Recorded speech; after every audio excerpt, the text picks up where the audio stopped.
जय हिंद दोस्तों, आज हम लोग क्या देखेंगे यहाँ पे जो सेट नंबर 18 इसके हम लोग यहाँ प्रैक्टिस करेंगे, क्योंकि दोस्तों हमारा जो एग्जाम है ये अब बहुत पास वहाँ पे आ गया है। ये बात चला आगे पर 2.5 या 3 महीने ही टाइम बचा है। आपका जो एग्जाम होगा ये अप्रैल महीने का लास्ट वीक या मई महीने के पहले ही वीक में आपका एग्जाम हो जाएगा।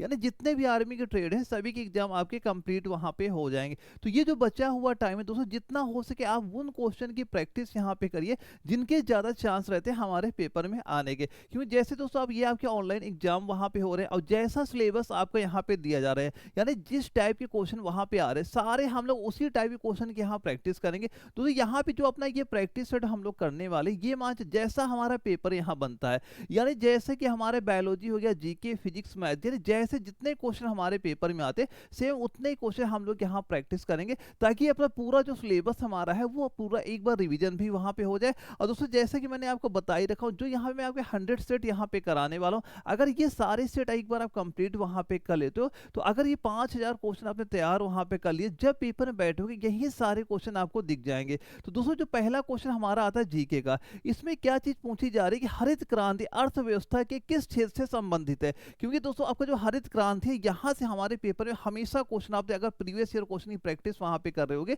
तो आपको देखा होगा ऐसे क्वेश्चन आपके पेपर कई बार वहाँ पूछे गए। दोस्तों यहाँ पे आप ये काउंट करते चलना हर प्रैक्टिस सेट में कि आपका स्कोर यहाँ पे कितना हो रहा है, क्योंकि जो आपके ये मैं क्वेश्चन यहाँ पे कराने वाला हूँ, जो आपका एग्जाम है सेम उसी लेवल के हम लोग सारे क्वेश्चन यहाँ प्रैक्टिस करेंगे। तो पहले क्वेश्चन में पूछा गया है हरित क्रांति अर्थव्यवस्था के किस क्षेत्र से आपका ये संबंधित हमारा हो जाता है। ऑप्शन क्या हमारा, कृषि क्षेत्र है, वित्तीय क्षेत्र है, औद्योगिक क्षेत्र है और सेवा क्षेत्र है। तो अगर आपके एग्जाम में ये क्वेश्चन वहां पे आता है तो सीधा सीधा आप क्या आंसर बताओगे कि जो आपका ये हरित क्रांति है ये किससे संबंधित हमारा हो जाएगा। हम कहेंगे ये कृषि क्षेत्र से संबंधित होता है। ऑप्शन ए आपका राइट आंसर यहाँ पे हो जाता है। तो जीके में होता है क्या ना, जैसे आपने एक क्वेश्चन देखा, अगर आंसर आपका आ रहा है तो आप बता ही लोगे, नहीं आ रहा तो फिर से एक प्रकार के तुक्के ही यहाँ पे हो जाते हैं। लेकिन जो अगर आपको ये लगता है कि हम अपना पेपर वहाँ पे दे के आए और हम वहीं से क्लियर हो जाए कि हमारा एग्जाम क्लियर हो जाए, तो कम से कम इसके लिए आप मान चलो 42 लेके 43 क्वेश्चन आपके सही वहाँ पे होने चाहिए। और इतनी बड़ी बात वहाँ पे नहीं थे क्वेश्चन सही करना, बस आपको ये पता होना चाहिए हमारे एग्जाम में कैसे कैसे क्वेश्चन आपसे वहाँ पूछे जा सकते हैं। इसका आंसर आपने बता दिया कृषि क्षेत्र। अब दोस्तों हरित क्रांति से और कई क्या क्या हमारे एग्जाम में क्वेश्चन बन सकते हैं। एक आपसे ये क्वेश्चन पूछा जा सकता है कि हरित क्रांति के जनक बताओ। देखा होगा प्रीवियस ईयर क्वेश्चन में इनके जनक वहां पे पूछे जाते हैं। जैसे यहाँ पे दोस्तों अगर भारत की बात कर ली जाए, एक भारत का लिख लेना, एक अगर विश्व की यहाँ बात कर ले। क्वेश्चन कैसे पूछेगा, अगर आपसे पूछा जाता है कि ये बताओ अच्छा भारत में हरित क्रांति के जनक किसे कहा जाता है, या अगर आपसे ये क्वेश्चन आता है विश्व में हरित क्रांति के जनक किसे कहा जाता है, दोनों आंसर आपके अलग यहाँ पे हो जाते हैं। एक क्वेश्चन ये नोट कर लेना, ये क्रांति आपके शुरू कब वहां पे हुई थी, शुरू कब हुई थी। ये तीन चीजें और आपके पेपर यहाँ से पूछे जाते हैं और ये किसी न किसी एग्जाम में आपके वहां बन चुके हैं। तो भारत के दोस्तों अगर यहाँ बात करेगा तो आप किसका नाम बताओगे, आप सीधा बताओगे यहाँ पे एम एस स्वामीनाथन का नाम आप बताओगे। याद रखो एम एस स्वामीनाथन का हम लोग यहाँ पे नाम याद करेंगे। अगर विश्व का आपसे यहाँ पूछा जाएगा तो यहाँ पे किसका नाम बताना है, यहाँ बताओगे आप नॉर्मन बोरलॉग का नाम यहाँ पे बताओगे। इन्हें विश्व का हरित क्रांति का जनक इन्हें कहा जाता है। और ये कब से शुरू हुआ था, हम बताएंगे 1960 के दशक से ये आपकी हरित क्रांति वहां शुरू हुई थी। इसमें हुआ क्या दोस्तों, जो आपका गेहूं की खेती पहले होती थी या फिर आपकी जो चावल की खेती यहाँ पे पहले की जाती थी, इसमें कौन से बीज यूज किए जाने लगे, यहाँ पे आपके HYV ये बीज आपके यूज होते हैं, जिससे क्या हुआ आपका जो आपका उत्पादन क्षमता थी काफी ज्यादा आपकी यहाँ बढ़ गई थी। तो ये तीनों पॉइंट भी आप नोट कर लेना, पेपर में यहाँ से क्वेश्चन आपके बनेंगे। अगला क्वेश्चन हम लोग देखते हैं जो हमारा क्या दिया जा रहा है, भारत में पहले एशियाई खेल कहाँ से आपके आयोजित किए गए थे। दो एशियाई खेल से भी हमारे कई तरह का क्वेश्चन वहां बन सकते हैं, और जितने भी क्वेश्चन आपके बन सकते हैं वो सारे चीजें मैं भी बताते हुए वहां पे चलूंगा। लेकिन जो ये 50 क्वेश्चन करा रहा हूँ एक बार आप अच्छे से यहाँ पे जरूर आप तैयार करिएगा। पहला क्वेश्चन है पटियाला, फिर चेन्नई, फिर नई दिल्ली, ग्वालियर। तो भारत में पहले एशियाई खेल कहाँ पे आयोजित किए गए थे, भारत की बात यहाँ पे हो रहा है, तो आप कहाँ बताओगे, नई दिल्ली में। ऑप्शन नंबर सी इसका बिल्कुल राइट आंसर हमारा यहाँ पे हो जाता है। और यहाँ से और क्या क्या चीजें और यहाँ से आपके पूछी जा सकती हैं, जैसे कि अगर बात आपसे ये यहाँ पे हुई है, अच्छा ये बताओ जो पहले एशियाई खेल हुए थे ये कहाँ पे खेले गए और पहला एशियाई खेल कब वहाँ पे आपका हुआ था? तो अगर पहला एशियाई खेल की बात करेगा, आप कहोगे 1991 में हुआ था। और कहाँ पे हुआ था आप तब भी बताओगे, दिल्ली में ही वहाँ पे हुआ था, कि जो पहला एशियाई खेल था वो दिल्ली में ही आपका वहाँ पे किया गया था।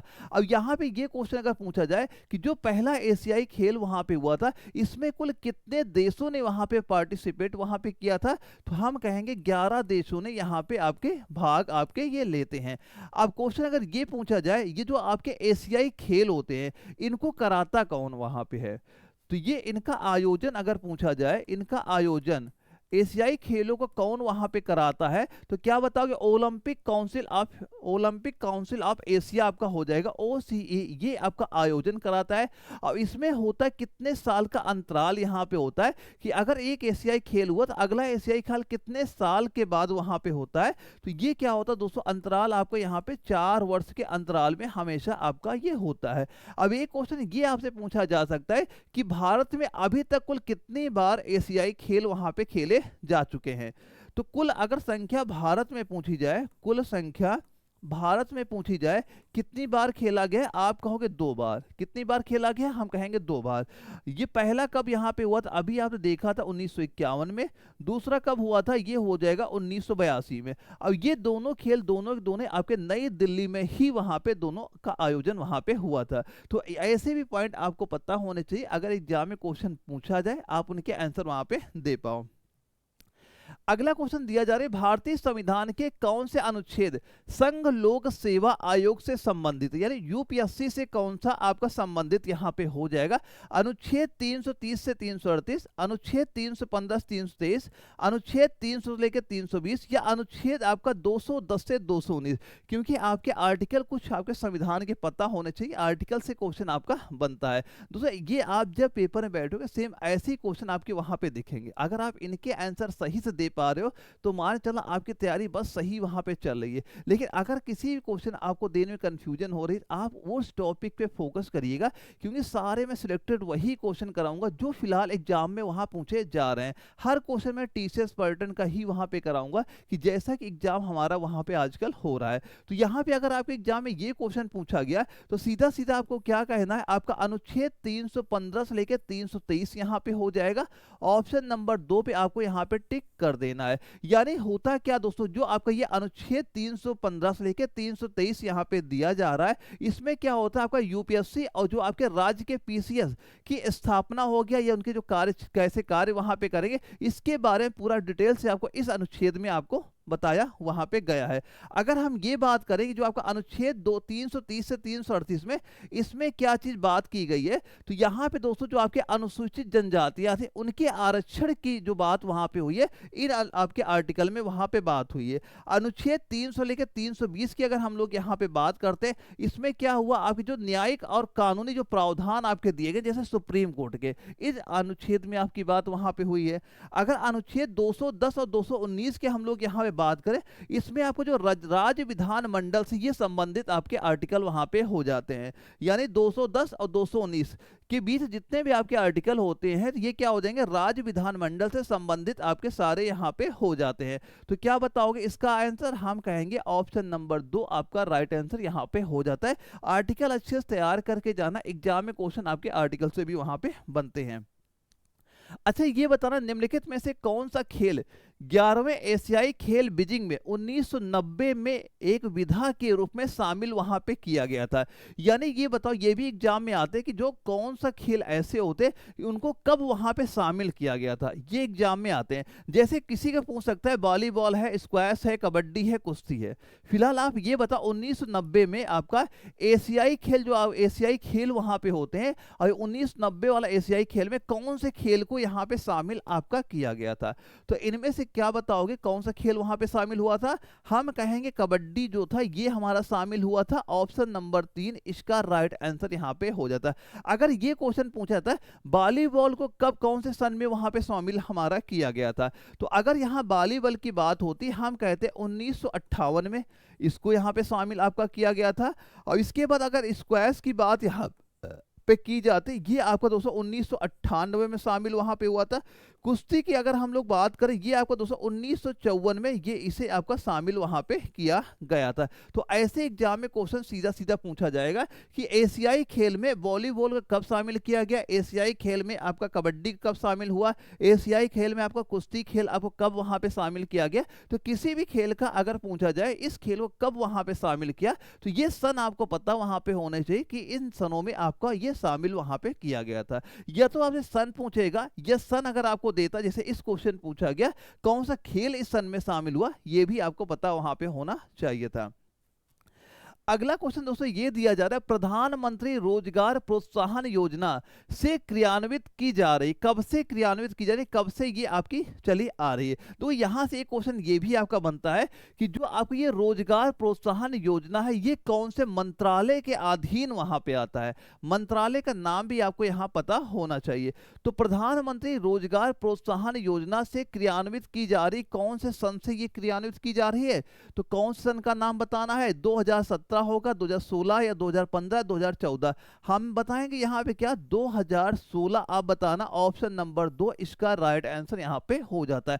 अगर यहाँ पे आपसे ये चीज पूछी जाती कि रोजगार जो प्रोत्साहन योजना है ये किस मंत्रालय के अंतर्गत आता वहां पे, तो आप क्या कहोगे, श्रम और रोजगार मंत्रालय के अंतर्गत आपका यहाँ पे आता है। ये चीज इंपॉर्टेंट यहाँ पे होता है। ये क्वेश्चन अभी एसएससी में एग्जाम में आया था कि आपका जो रोजगार प्रोत्साहन योजना है किस मंत्रालय के अंतर्गत वहां पे आता है। तो क्या बताओ किस मंत्रालय के अंतर्गत आएगा, हम कहेंगे श्रम और रोजगार मंत्रालय के अंतर्गत यहां पे आपका ये आ जाएगा। अगला क्वेश्चन देखते हैं, जो तीसरी पंच, जैसे मैंने एक क्लास वहां पे कराई थी जहां मैंने पंचवर्षीय योजना सारे डिटेल्स मैंने आपको बताए थे कि जितनी अभी तक आपकी पंचवर्षीय योजना 1 से लेकर 12 तक वहां पे हुई, इनके वर्ष मैंने इसके जो पिछला प्रैक्टिस सेट कराया था वहां पे सारा कुछ मैंने आपको क्लियर वहां पे बता दिया था, क्योंकि आपके पंचवर्षीय योजना से क्वेश्चन यहाँ पे बनते हैं। तो ये बताओ तीसरी पंचवर्षीय योजना 1961 और 1966 में जो वहां पे हुई थी, उल्लेख की गई, इसकी प्रमुख आर्थिक चुनौती वहां पे क्या थी। वहां मैंने बताया भी था कि जब तीसरी पंचवर्षीय योजना वहां पे हुई थी उस समय क्या हुआ था, भारत और चीन का युद्ध हुआ था और भारत और पाकिस्तान के वहां पे युद्ध आपके वहां पे हो गए थे। ये मैंने पिछले प्रैक्टिस सेट में ही आपको वहां पे बताया था।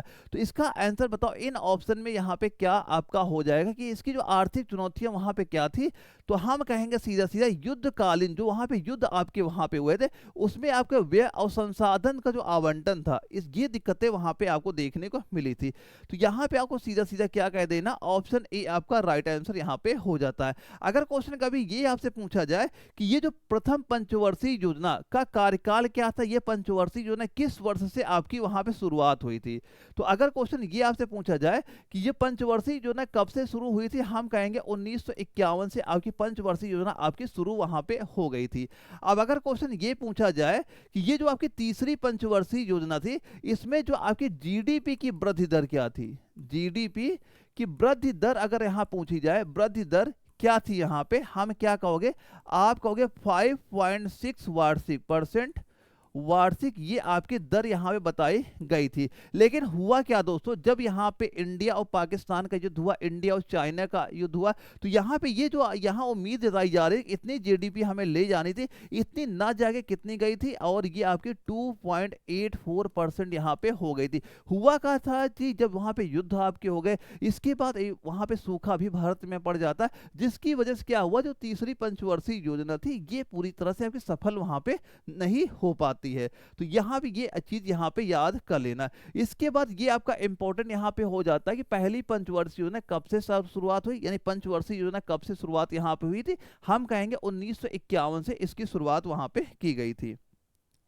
अच्छा ये बताना, भारतीय संविधान का जो भाग 3 में किसका उल्लेख वहां पे किया गया है, कि जो भारतीय संविधान के भाग 3 में किसका उल्लेख हुआ है, मौलिक अधिकार का है, राज्य के नीति निर्देशक सिद्धांत है, नागरिकता है, या मौलिक कर्तव्य है, किसका उल्लेख हमारा यहाँ पे किया गया था। ये ऑप्शन सीधा सीधा आपको यहाँ पे दिखेंगे, क्यों संविधान का ये मान चलना आपके 10 क्वेश्चन अगर आपके जीके में आते हैं तो कम से कम एक क्वेश्चन तो कंफर्म ही वहां से आएगा, कभी कभी 2 क्वेश्चन भी हमारे पेपर में देखने मिल जाते हैं। तो संविधान आप अच्छे से तैयार वहां पे करना, क्योंकि हर बार एग्जाम में क्वेश्चन यहां से आपका बना हुआ है। तो भाग 3 में किसका उल्लेख होगा, हम कहेंगे किसका, मौलिक अधिकार का। ऑप्शन नंबर 1 इसका राइट आंसर यहां पे हो जाता है। यानी जो मौलिक अधिकार है ये भाग नंबर 3 में आपका, अगर आर्टिकल की बात करें तो अनुच्छेद नंबर आपका 12 से लेके 35 में, 12 से लेके 35 में आपके मौलिक अधिकार वहां पे दिए गए, जैसे कि समानता का अधिकार हो गया, स्वतंत्रता का अधिकार हो गया। ये सारे जितने भी अधिकार आपके हैं ये अनुच्छेद 12 और 35 के बीच में ही आपके दिए गए, और आपका आर्टिकल आपसे वहां पूछा जाता है। अगर राज्य के नीति निर्देशक सिद्धांत की हम लोग यहाँ पे बात कर लेते हैं, इसमें क्या बताओगे, ये आपका हो जाएगा दोस्तों भाग नंबर यहाँ पे 4 हो जाएगा, भाग नंबर 4 हो जाएगा। अगर आर्टिकल पूछा जाता है, अनुच्छेद हमसे पूछा जाए तो 36 से लेके 51 के बीच में इसके बारे में चर्चा की गई है। नागरिकता की बात अगर दोस्तों हम लोग यहाँ पे करते हैं तो नागरिकता दोस्तों भाग नंबर 2 में इसका वर्णन यहाँ पे हुआ है। आर्टिकल की बात करें, अनुच्छेद क्या हो जाएगा आपका 5 से लेके 11 हो जाता है। मौलिक कर्तव्य की अगर हम लोग बात करते हैं, ये हो जाएगा दोस्तों, ये भी आपका भाग नंबर 4 में यहाँ पे होता है। और जो आपका आर्टिकल अनुच्छेद क्या हो जाएगा यहाँ पे 51A आपका जोड़ा जाता है। और ये अनुच्छेद जो 51A जुड़ा है, ये आपका जो 42वां संविधान संशोधन वहां पे हुआ था उसके तहत ये आपका वहां पे जोड़ा गया था। तो ये सारे पॉइंट हो गए कौन से भाग में और कौन सा आर्टिकल आपका हो जाता है, सारे चीजें आप वहां पे तैयार कर लीजिएगा। अगले क्वेश्चन में देखते हैं दोस्तों, यहाँ पे उसके पहले ये ध्यान रख लेना, जो ये नोट्स आपको यहाँ पे दिए जा रहे हैं वो अच्छे से एक बार आप जरूर वहाँ पे तैयार करिएगा। यहाँ पे दोस्तों जो आपकी ये बायोलॉजी हो गया, फिजिक्स हो गया, केमिस्ट्री हो गया, जीके हो गया, मैथ हो गया, इनके प्रॉपर कंप्लीट नोट्स आपको मिल जाएंगे। यानी जो आपका एग्जाम अप्रैल मई महीने में वहाँ पे होने वाला है, क्योंकि इतना कम टाइम यहाँ पे बचा हो तो नोट्स आपको बनाने वहाँ पे नहीं पड़ेंगे। सारे में न्यू पैटर्न जो आपके अपडेटेड हैंड रिटेन नोट्स वहाँ पे तैयार कर दिए, और सारे इसमें वही चीजें बताई गई हैं जो एग्जाम में जिनके ज्यादा चांस है पेपर में क्वेश्चन आने के। और बिल्कुल ये शॉर्ट नोट्स भी वहां पे तैयार किए गए ताकि आप कम टाइम पे इनका बार बार रिवीजन वहां पे कर पाओ, और एग्जाम अपना वहां पे जब भी आप दोगे यकीन वहां चलना 45 ज्यादा क्वेश्चन यहीं से आपको देखने को हमेशा मिल जाएंगे। इसके साथ दोस्तों ये जो आपका एप्लीकेशन, देखो नोट्स कहाँ मिलेंगे, कहाँ, जो आपका एनए वाला एप्लीकेशन, जैसे आप ये एप्लीकेशन वहां पे डाउनलोड करोगे तो पहला फोल्डर ये यहाँ पे आपको दिख जाएगा। यहाँ पे आज सब्जेक्ट के नोट्स भी आपको मिल जाएंगे, और इसके बाद आपके 50 प्रैक्टिस सेट भी आपको मिल जाएंगे। ये प्रैक्टिस सेट दोस्तों यहाँ पे वही डालेंगे जो अभी एग्जाम हुए, चाहे 2025 हो गया, 24 हो गया, इसके पहले जो 23 हो गया, 22 21, यानी जितने आपके एग्जाम वहाँ पे हो चुके सारे प्रैक्टिस सेट भी वहाँ पे अपलोड कर दिए, ताकि जब उन क्वेश्चन को आप वहाँ पे दोगे वहाँ पे, और वहाँ पे आप ये चेक करोगे कितना स्कोर यहाँ पे आपका हो रहा है। और इसके साथ साथ आप वहाँ अपने रैंक भी देख सकते हो। मान लो 1000 बच्चा वहाँ पेपर देता है, प्रैक्टिस सेट देता है वहाँ पे, और उन 1000 बच्चों में आपकी रैंक कितनी वहाँ पे आ रही है ये भी आपको वहां पता चल जाएगा। यानी तैयारी कैसी चल रही है, क्योंकि आपका कंपटीशन उन्हीं बच्चों में है जो ये बच्चे वहां प्रैक्टिस दे रहे हैं वहां पे। अगर उनमें आप सबसे आगे आ रहे हो तो ये मान चलो आप अपना एग्जाम क्लियर कर लोगे, जब मेरिट बनेगी आपको सिलेक्शन भी वहां पे हो जाएगा। अगला क्वेश्चन दोस्तों यहाँ पे दिया जा रहा है कि पृथ्वी पर 2 सबसे अधिक वर्षा वाले स्थान कौन से हैं जहां एक वर्ष में कम से कम 1080 सेंटीमीटर से अधिक वर्षा यहाँ पे हो जाती है। बताओ, पासीघाट और आपका अगुम्बे हो जाएगा, चेरापूंजी और मोहसिन राम हो जाएगा, गंगटोक और आपका अंबोली हो जाएगा, और महाबालेश्वर आपका नेरिया मंगलम आपका हो जाएगा। तो किसका नाम बताओगे जहां पे वर्षा सबसे ज्यादा वहां पे होती है? तो वर्षा सबसे ज्यादा कहां पे होती है? आप कहोगे चेरापूंजी और मोहसिन राम यहाँ पे होगा। क्या बताएंगे? ऑप्शन 2 आपका राइट आंसर यहाँ पे हो जाता है। अगर तो कभी क्वेश्चन आपसे ये भी पूछ लिया जाए, अच्छा एक हमें ये बता दो कि दुनिया में, अगर दुनिया में वर्षा कहाँ पे सबसे ज्यादा, वर्षा ज्यादा कहाँ पे आपकी होती है, तो इसका भी आंसर आप क्या बताओगे? सीधा सीधा आपको बताना है किसका नाम, मोहसिन राम का ही नाम बताना। ये कहाँ पे है? ये मेघालय राज्य में। कहाँ पे हो जाएगा? हम कहेंगे मेघालय राज्य में आपका हो जाता है। अब अगर क्वेश्चन ये आपसे पूछा जाए, अच्छा ये बताओ कि जो चेरापूंजी है यहाँ पे सबसे ज्यादा वर्षा क्या रीजन है जो वहां पे होती है? तो दोस्तों वहां पे होता क्या है, मेघालय राज्य में है क्या एक पहाड़ी है, मेघालय राज्य मान लो एक पहाड़ी यहाँ पे हो गई, ये पहाड़ी एक इधर हो गई, ये पहाड़ी एक इधर, ये खासी नाम की एक पहाड़ी वहां पे पाई जाती है। जब कोई मानसून यहाँ पे आता है तो इसी के बीच में सारा मानसून फंस जाता है, यानी मानसून यहाँ से निकल नहीं पाता है, अब इन्हीं में टकराता रहता है पहाड़ों में। इसी वजह से क्या होता है, यहाँ वर्षा बहुत ज्यादा देखने को मिल जाती है। तो अगर कभी क्वेश्चन पूछा जाए दुनिया में वर्षा में सबसे ज्यादा कौन सा हो जाएगा, मोहसिन राम का ही आपका नाम आएगा, जो भारत के मेघालय राज्य में पाया जाता है वहां पे। अगले क्वेश्चन में अगर हम लोग देखें, भारत सरकार अधिनियम 1919 का आधार बनी सिफारिशों के पीछे प्रमुख व्यक्ति कौन थे वहां पे, कि भारत सरकार अधिनियम 1919 का आधार बनी सिफारिशों के पीछे प्रमुख व्यक्ति के नाम बताओ कौन वहां पे हो जाएंगे। ये ऑप्शन सामने आपके यहाँ पे दिख रहे हैं, तो बताइए इसका राइट आंसर कितना आप यहाँ पे बताओगे। देखो पेन और कॉपी लेके बैठे, क्योंकि आपको तो मतलब क्लियर वहां पे हो ही जाता होगा इसका आंसर यहाँ पे क्या हो जाता है। अगर यहाँ पे अगर अपने 35 तक भी यहाँ पे सही चल रहे हैं, तो ये मान से जब आपका एग्जाम लगेगा तब तक आपकी तैयारी भी सही हो जाएगी वहां पे, तो आप अपना एग्जाम भी क्लियर कर लोगे। आपको टारगेट अभी से बना के चलना है, कैसे भी करके हमें 40+ क्वेश्चन हर हाल में वहां पे सही करने, अगर आपको फाइनल तक सिलेक्शन वहां पे लेना है। तो यहाँ पे आप राइट आंसर क्या बताओगे, इसका राइट आंसर सीधा सीधा बताना है, भारत सरकार अधिनियम 1919 का आधार बने सिफारिशों के पीछे प्रमुख व्यक्ति का नाम क्या होगा। हम कहेंगे लॉर्ड इरविन और एडविन मोंटेगू का नाम बताना है। ऑप्शन नंबर 2 इसका राइट आंसर यहां पे सीधा सीधा आपको बता देना, इसका यही क्वेश्चन ही आपका सीधा यहां पे बन सकता है। अगला क्वेश्चन देखते हैं, ये बताओ वार्षिक आपका मामल्लपुरम नृत्य महोत्सव जिसमें आपका भारतीय शास्त्रीय नृत्य देखो भरतनाट्यम है, कुचिपुड़ी है, कथक है, मोहिनी अट्टम है, ओडिसी है, कथकली के प्रदर्शन शामिल में आयोजित किया जाता है, कर्नाटक है, महाराष्ट्र है, आंध्र प्रदेश है, तमिलनाडु है। दोस्तों यहाँ पे एक चीज ऐसे क्वेश्चन भी यहाँ पे आते हैं, सीधा एग्जाम में आता है, भरतनाट्यम कौन से राज्य संबंधित हो जाता है, कुचिपुड़ी कौन से राज्य में होता है, कथक कहाँ पे होता है, मोहिनी अट्टम कहाँ है, ओडिसी कहाँ है, कथकली ये कौन से राज्य के लोक नृत्य वहां पे हो जाते हैं। किसी भी राज्य का नाम पूछे, इतने ज्यादा आपके एग्जाम में यही आपके पूछे जाते हैं, तो ये आप अच्छे से तैयार भी वहां पे कर लीजिएगा। जैसे अगर कभी ये क्वेश्चन पूछ लिया गया कि ये बताओ जो भरतनाट्यम दिया जा रहा है कहाँ का नृत्य आपका हो जाता है, तो हम क्या कहेंगे तमिलनाडु में बता देना है। जैसे आपसे ये पूछ लिया, कोई भी चीज आपसे यहाँ पूछ लिया, कुचिपुड़ी बताओ, कुचिपुड़ी हो गया, ये कहाँ का हो जाएगा, आप बता दोगे राइट आंसर कहाँ का हो जाएगा, कुचिपुड़ी में आपको बताना आंध्र प्रदेश यहाँ पे हो जाता है। फिलहाल इसका राइट आंसर हम लोग क्या बताएंगे, आप कहोगे तमिलनाडु, कहां का बता देंगे, ऑप्शन नंबर 4 आपका तमिलनाडु आपका राइट आंसर यहां पे हो जाता है। लेकिन ये चीज जरूर तैयार करना, इसके पहले जो प्रैक्टिस सेट थे मैंने सारे पॉइंट वहां पे कवर करा रखे हैं कि ये नृत्य कौन से राज्य से संबंधित यहां पे हो जाते हैं, तो इसके पिछले वाले प्रैक्टिस सेट वहां पे देखते हुए चलना, क्योंकि यहाँ पे जितने मैंने 100 सेट कराऊंगा यानी एक एक टॉपिक भी यहाँ पे पूरा कंप्लीट यहाँ पे करा दूंगा, और कैसे कैसे क्वेश्चन बन सकते हैं वो तो मैं सारा क्लियर यहाँ पे कराता हुआ यहाँ पे चल ही रहा हूँ। अब ये बताओ यहां से मैथ के क्वेश्चन हमारे स्टार्ट हो जाते हैं, 5 क्वेश्चन मैथ के आते हैं। मैथ के क्वेश्चन बिल्कुल आपके नॉर्मल वहां पे आते हैं, अगर आपकी कैलकुलेशन सही है तो 5 क्वेश्चन बड़ी आसानी से आंसर वहां पे आप दे लोगे।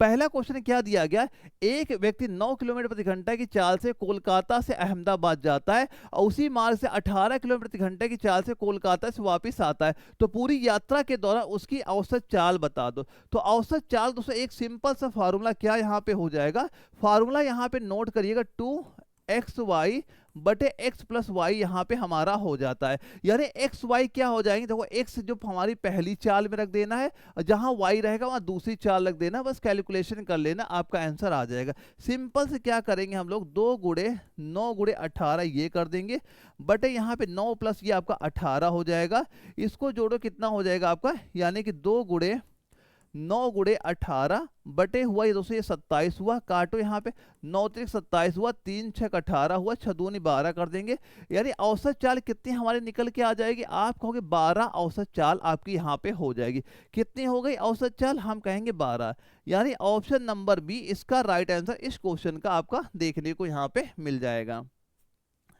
अगले क्वेश्चन में आते हैं, क्या चीज दी जा रही है कि ये बताओ 210 मीटर और 140 मीटर लंबाई वाली 2 रेलगाड़ियां एक ही दिशा में क्रमशः 80 किलोमीटर प्रति घंटा और 150 किलोमीटर प्रति घंटा की चाल से गतिमान है, तो पीछे से आ रही तेज चाल वाली रेलगाड़ी द्वारा दूसरी रेलगाड़ी को पूरी तरह से पार करने में कितना समय लगेगा। लेकिन समय किससे पूछा गया, मिनटों में पूछा गया, ये चीज यहाँ पे ध्यान दीजिएगा। सवाल में क्या चीज पूछी जा रही है ये सबसे पहले आपको पता वहां पे होना चाहिए। हमसे पूछा गया कितना समय लगेगा, तो समय बराबर दोस्तों हमें पता क्या है, दूरी बटे आपकी चाल यहाँ पे हो जाती है। दो देखो ध्यान से देख रहा, 2 ट्रेन है, एक ट्रेन मान लो ये हो गया, अब एक ट्रेन हमारी ये हो गया, ये ट्रेन चल रही स्लो और ये ट्रेन चल रही चाल तेज चल रही है, तो यहाँ पे लंबाई क्या दी गई, हमने माना 210 मीटर लंबाई इसकी यहाँ पे दी गई है, और 140 मीटर लंबी ये ट्रेन आपकी यहाँ पे हो गई है। अब इसकी चाल दोस्तों यहाँ पे दी गई 150 किलोमीटर प्रति घंटा हमें दी गई है। इसकी चाल क्या है आपकी पहले वाले की 80 किलोमीटर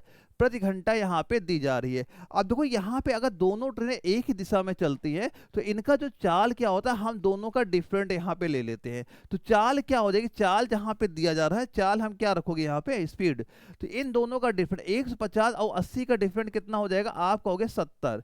क्या हो गया अंतर, 70 किलोमीटर प्रति घंटा हो गया। और ये दूरी कितनी हो जाएगी, 140 में 210 जैसे यहाँ पे जोड़ो कितना हो जाएगा, यहाँ पे ये 0 0 आपका 0 हो गया, यहाँ पे 4 1 5 इधर हो गया, 2 1 3 350 मीटर ये हमारी क्या होगी, कुल दूरी यहाँ पे होगी। बस इसी जगह सारी वैल्यू रख दो, आपका आंसर यहाँ पे आ जाएगा। जैसे दूरी जहाँ हमने कितना रख दिया 350, यहाँ पे आप रख दिया। चाल की जगह कितना रख दिया, आपने लिखा 70। दो 70 हमारा दिया गया किलोमीटर प्रति घंटा में। पहले इसे अगर हम मीटर पर सेकंड में चेंज करोगे, क्योंकि जो दूरी हमारी क्या है आपकी मीटर में आ गई यहाँ पे, तो इसे 5/18 जैसे यहाँ पे गुणा करोगे तो ये 18 जो था, इसे 18 को हमने क्या किया, ऊपर यहाँ पे लिख दिया, 18 यहाँ पे लिख दिया। ये हमारा आंसर किस में आएगा, आपका आएगा सेकंड में, सेकंड में आएगा यहाँ पे। लेकिन हमसे पूछा किस में जा रहा है, मिनट में। तो मिनट के लिए आप क्या करोगे, 1/60 से इसे यहाँ पे गुणा करोगे, 60 से हमने इसे भाग यहाँ पे कर दिया। अब सॉल्व करो कितना आ जाएगा, 0 से 0 काट दिया, 7 से काटा 7 पन्ना 35 हो गया, 5 से काटा 5 हो गया, आप यहाँ 6 से काटा 10 और 36 का 18, कितना बच रहा है 3/10। 3/10 को हम क्या लिख सकते हैं, 0.3। ये आपका राइट आंसर यहाँ पे हो जाए क्या, 0.3 मिनट हमारा राइट आंसर इस क्वेश्चन का आपका हो जाता है। तो सीधा सीधा क्या कहेंगे, 0.3 ऑप्शन नंबर ए आपका राइट आंसर यहाँ पे हो जाएगा। मैथ बिल्कुल नॉर्मल है, बस कैलकुलेशन आपको यहाँ पे पता होनी चाहिए। अगला क्वेश्चन देखो क्या दिया जा रहा है कि दो संख्याएं 4:9 के अनुपात में है, यदि उनका मध्यानुपात 24 है तो दोनों संख्याओं के बीच का धनात्मक अंतर बताओ कितना हो जाएगा। पहले तो आप निकालो संख्याएं क्या हमारी होंगी। हमने मान ली दो हमारी संख्याएं, एक संख्या हमारी 4 के हो गई, एक संख्या हमने मान ली 9 के, हमारी ये संख्या यहाँ पे होगी। दो होता क्या है, तीन संख्याएं ए बी सी यहाँ पे है, तो ये बताओ इसका मध्यानुपात ये होता है b² बराबर क्या होता है, जो हमारी ये दो संख्याएं होंगी इनका गुणनफल के बराबर यहाँ पे होता है। यहाँ पे तो b बराबर क्या होता है, ये आपका √AC यहाँ पे हो जाता है। ठीक है, तो हम यही मान लो हमें दो संख्याएं क्या हो गई, एक संख्या एक की 4 की हो गई, एक आपकी 9 की हो गई। तो ये आप क्या हो जाएगा, b² बराबर √ ये हो गया आपका 416 के स्क्वायर यहाँ पे हो गया, सीधा सीधा ऐसे लिख दो यहाँ पे, यानी इनका गुणा आप कर लो, कितना हो जाएगा √ यहाँ पे 4 × 9 4 9 36, और ये हो गया आपका k² यहाँ पे आपका हो गया। तो ये आपका b बराबर आपकी ये वैल्यू यहाँ पे हो गई। तो b बराबर कितना यहाँ पे हो जाएगा, तो 36 का वर्गमूल करेंगे 6 आ जाएगा, ये k आपका क्या k यहाँ पे निकल के आ जाएगा। तो ये हमारा क्या निकल के आएगा, ये जो आपकी वैल्यू पता हुई है ये आपका मध्यानुपाती ही हमें यहाँ पे निकाला है हमने। लेकिन ये 6 के बराबर किसके यहाँ पे दिया गया, 24 के बराबर दिया जा रहा है। तो हम सिंपल से अगर 6 के बराबर 24 यहाँ पे कर दे, k की वैल्यू कितनी आ जाएगी, 6 का डिवाइड करोगे कितना बचा, 4 यहाँ पे हो गया। तो संख्याएं क्या हो जाएंगी, एक संख्या हमारी होगी 4 × 4 16 हो जाएगी, ये कितनी हो जाएगी 4 × 9 आपकी 36 यहाँ पे हो गई। अब इनका डिफरेंट बताओ कितना हो जाएगा, 16 और 36 का हम कहेंगे अंतर इनका 20 यहाँ पे हो गया। और यही अंतर ही हमसे यहाँ पूछी जा रही है कि इन दोनों संख्याओं का अंतर बताओ कितना यहाँ पे आपका होता है। तो अंतर कितना आप कह दोगे, अंतर हमारा हो गया 20। यानी कि ऑप्शन नंबर जो यहाँ पे डी आपका दिया गया है ये हमारा राइट आंसर इसका हो जाता है। अगला क्वेश्चन ध्यान से देखो क्या दिया जा रहा है, दो संख्याओं का HCF 11 है और उनका योग 132 है। यदि दोनों संख्याएं 42 से बड़ी हैं तो दोनों संख्याओं के बीच का अंतर बताओ वहां पे क्या हो जाएगा। दोनों संख्याओं के बीच का अंतर बताइए क्या वहां पे हो जाएगा, ये पूछा जा रहा है। तो हमने माना संख्याएं हमारी कितनी हो गई, एक संख्या आपने कहा 11A हो गई, एक संख्या हमारी 11B हो गई, 11B हो गई। अब ये देखो सवाल में क्या दिया है, उनका योग क्या 132। अगर 11 इनका योग यानी a प्लस बी आप यहाँ पे कर दो, ये बराबर अगर 132 के आपके दिया जा रहा है तो a प्लस बी का मान कितना यहाँ पे हो जाएगा, 11 से हम इसे भाग करें, 11 1 के 11, 11 दूना 22 12। अब यहाँ पे ये हमें बताना है a और b का हम क्या मान रखें कि उनका योग तो हमारा 12 होना चाहिए, और a और b का हम वही मान रखेंगे कि जो a का मान जो आप रखोगे उसका भी मान आपका ये 42 से बड़ी संख्या भी आपकी वहां पे आनी चाहिए। तो हम यहाँ पे सीधा सीधा क्या रख सकते हैं, जैसे कि यहाँ पे एक जगह आप रख दो 5 और बी की जगह आप रख दो 7, यानी 5 और 7 के योग तो 12 हमारा हो गया। अब यहाँ पे जब मान रखोगे 11 गुणे 5 यहाँ पे करो कितना हो गया, ये आपका हो गया 11 5 55 हो गया। यहाँ पे जब 11 गुणे आप 7 करो 11 17 77 आपका यहाँ पे हो गया। यानी ये दोनों संख्या जो अभी हमने निकाली हैं, दोनों की दोनों संख्या हमारी ये 42 से आपकी बड़ी भी यहाँ पे हो गई हैं। और सवाल में यही चीज तो हमसे पूछा जा रहा है कि दोनों संख्याओं का बीच का अंतर बताओ वहां पे क्या हो जाएगा। तो 55 और 77 का अंतर आप यहाँ पे डिफरेंट लोगे, इनका अंतर आप कितना आ रहा है 20 22 अंतर यहाँ पे आ रहा है। अंतर कितना हो रहा है यहाँ पे, इन दोनों संख्याओं का अंतर क्या हो गया हमारा 22 हो जाएगा। तो आप सीधा सीधा क्या कह दोगे, इसका आंसर हमारा कितना हो गया, ऑप्शन नंबर डी इसका राइट आंसर हो गया। इस तरह बड़ी आसानी सभी के आंसर वहां पे दे पा दो। अगर आप इनके क्वेश्चन आंसर दे पा रहे हो तो मान चलना तैयारी सही चले, और ऐसे ही क्वेश्चन आपके पेपर वहां पूछे जाएंगे, क्योंकि जैसा पेपर बनना सेम वैसे ही क्वेश्चन मैं आपको यहाँ पे करा रहा हूँ वहां पे। अब यहां से अगला क्वेश्चन आता है 16 और 48 का तृतीय अनुपात बताइए। अभी मैंने बताया था फॉर्मूला क्या यहाँ पे था आपका, बी स्क्वायर बराबर आपका ए सी, यानी तीन संख्याएं अगर दी गई ए बी सी, तृतीय अनुपाती पूछा, सी की वैल्यू पूछी जा रही है, सी बराबर कितना हो जाएगा, हम कहेंगे बी स्क्वायर बटे ए, यानी ये ए संख्या हो गई, ये बी संख्या हो गई, सी का मान कैसे निकालोगे, तो सी का मान हो जाएगा बी का स्क्वायर बराबर यानी 48 गुणे आप 48 कर देना, बटे यहाँ पे हो जाएगा 16। तो 48 गुणे 48 यहाँ पे जब वैल्यू निकालोगे 2304 हो गया, बटे 16 यहाँ से 16 से भाग कर देना है। जैसे आप इसे यहाँ पे काटोगे कितनी वैल्यू निकल के आ जाएगी, इसे काटोगे ये आपकी हो जाएगी 144 यहाँ पे हमारी हो गई। तो आप क्या कहोगे, इनका तृतीय अनुपाती कितना हमारा हो गया, तृतीय अनुपाती बताओगे 144, यानी कि ऑप्शन ए इसका राइट आंसर इस क्वेश्चन का आपका वहां पे हो जाएगा। अगला क्वेश्चन हम लोग देखते हैं क्या दिया जा रहा है, जो कि हमारा फिजिक्स का क्वेश्चन है। फिजिक्स के टोटल 5 क्वेश्चन हमारे आते हैं। देखो आपका मैथ बिल्कुल नॉर्मल आती है, फिजिक्स बिल्कुल नॉर्मल आती है। मेन जो फोकस आप करना है अपनी बायोलॉजी और केमिस्ट्री मेन फोकस वहां पे करना है। जो बच्चा इसमें अच्छी खासी पकड़ वहां बना लेगा, ये मान चला अपना एग्जाम क्लियर वहां पे कर लेगा। पहला क्वेश्चन दिया गया, सौर ऊर्जा रासायनिक ऊर्जा में परिवर्तन होती है किसके द्वारा, जो कि सौर ऊर्जा रासायनिक ऊर्जा में परिवर्तन होती है, ये ट्रांसपिरेशन में या फोटोसिंथेसिस में, आपका डिफ्यूजन में, या आपका ऑस्मियोरिस में, किस में आपकी ये परिवर्तित वहां पे होती है। तो बताइए इसका राइट आंसर इस क्वेश्चन का आपका कितना यहाँ पे हो जाता है कि सौर ऊर्जा रासायनिक ऊर्जा में परिवर्तित होती है। तो कैसे होगी आप क्या बताओगे, हम कहेंगे यहाँ पे फोटोसिंथेसिस का नाम बताना है। ऑप्शन नंबर 2 आपका राइट आंसर यहाँ पे हो जाता है। देखो जो आपकी फोटोसिंथेसिस की प्रक्रिया यहाँ पे क्या होती है, आप क्या होते हो 6 CO2 + 6 H2O आपका इक्वल टू क्या होता है, ये हो जाएगा आपका C6H12O6 और प्लस का क्या हो जाएगा 6O2। ये हमारी प्रक्रिया आपकी यहाँ पे होती है, जहां भी प्रकाश ऊर्जा से रासायनिक ऊर्जा में आपका ये कन्वर्ट सारा कुछ यहाँ पे हो जाता है। प्रकाश ऊर्जा से रासायनिक ऊर्जा में आपका ये कन्वर्ट यहाँ पे आपका हो जाता है। तो क्या बताओगे आप, फोटोसिंथेसिस हमारा राइट आंसर आपका हो जाएगा। अगला क्वेश्चन ध्यान से देखो, ये बताइए निम्नलिखित में से कौन ऊर्जा का गैर नवीकरणीय स्रोत यहाँ पे हो जाता है। यानी ये पूछा जा रहा है कि हम उसको दोबारा ऊर्जा के रूप में यूज नहीं कर सकते, ये चीज पूछी जा रही है।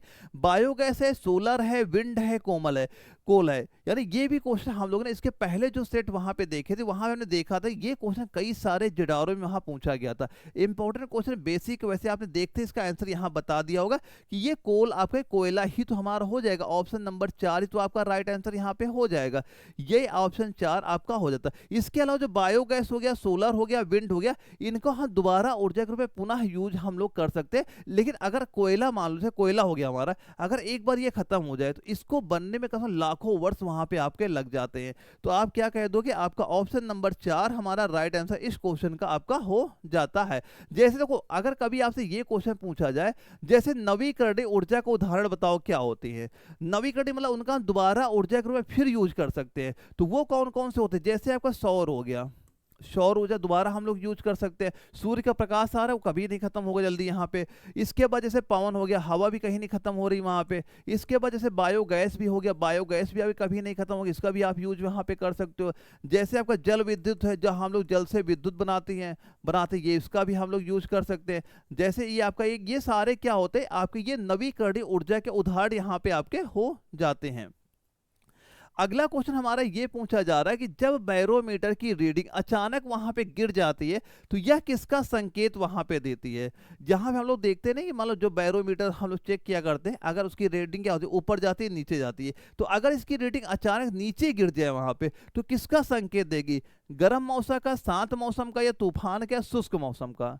आपने देखा होगा ये क्वेश्चन भी कई जगह आपको मिला होगा। अगर आप प्रीवियस ईयर क्वेश्चन की प्रैक्टिस वहां पे कर रहे होगे, तो जितना हो सके जितने प्रीवियस ईयर क्वेश्चन उनकी प्रैक्टिस आप जरूर करना, क्योंकि आपके पेपर रिपीट क्वेश्चन भी बहुत ज्यादा पेपर में वहां पे होते हैं। तो हम क्या कहेंगे? अगर बैरोमीटर रीडिंग अचानक गिर जाती है, तो अगर गिर गई तो किसका सूचक हो जाएगा? तूफान आने वाला है। तो आप क्या कह दोगे? तूफान।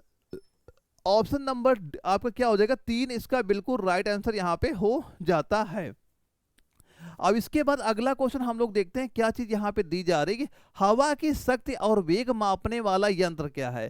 कि हवा की शक्ति और वेग मापने वाले यंत्र का नाम बताइए क्या है? एमीटर है, एनीमोमीटर है, अल्टीमीटर, या आपका आर्डियोमीटर है? तो किसका नाम आप यहाँ पे बताओगे? पूछा जा रहा है कि हवा की शक्ति और वेग मापने वाला यंत्र क्या होता है? हम कहेंगे एनीमोमीटर होता है। क्या कहोगे? आप कह दोगे एनीमोमीटर होगा।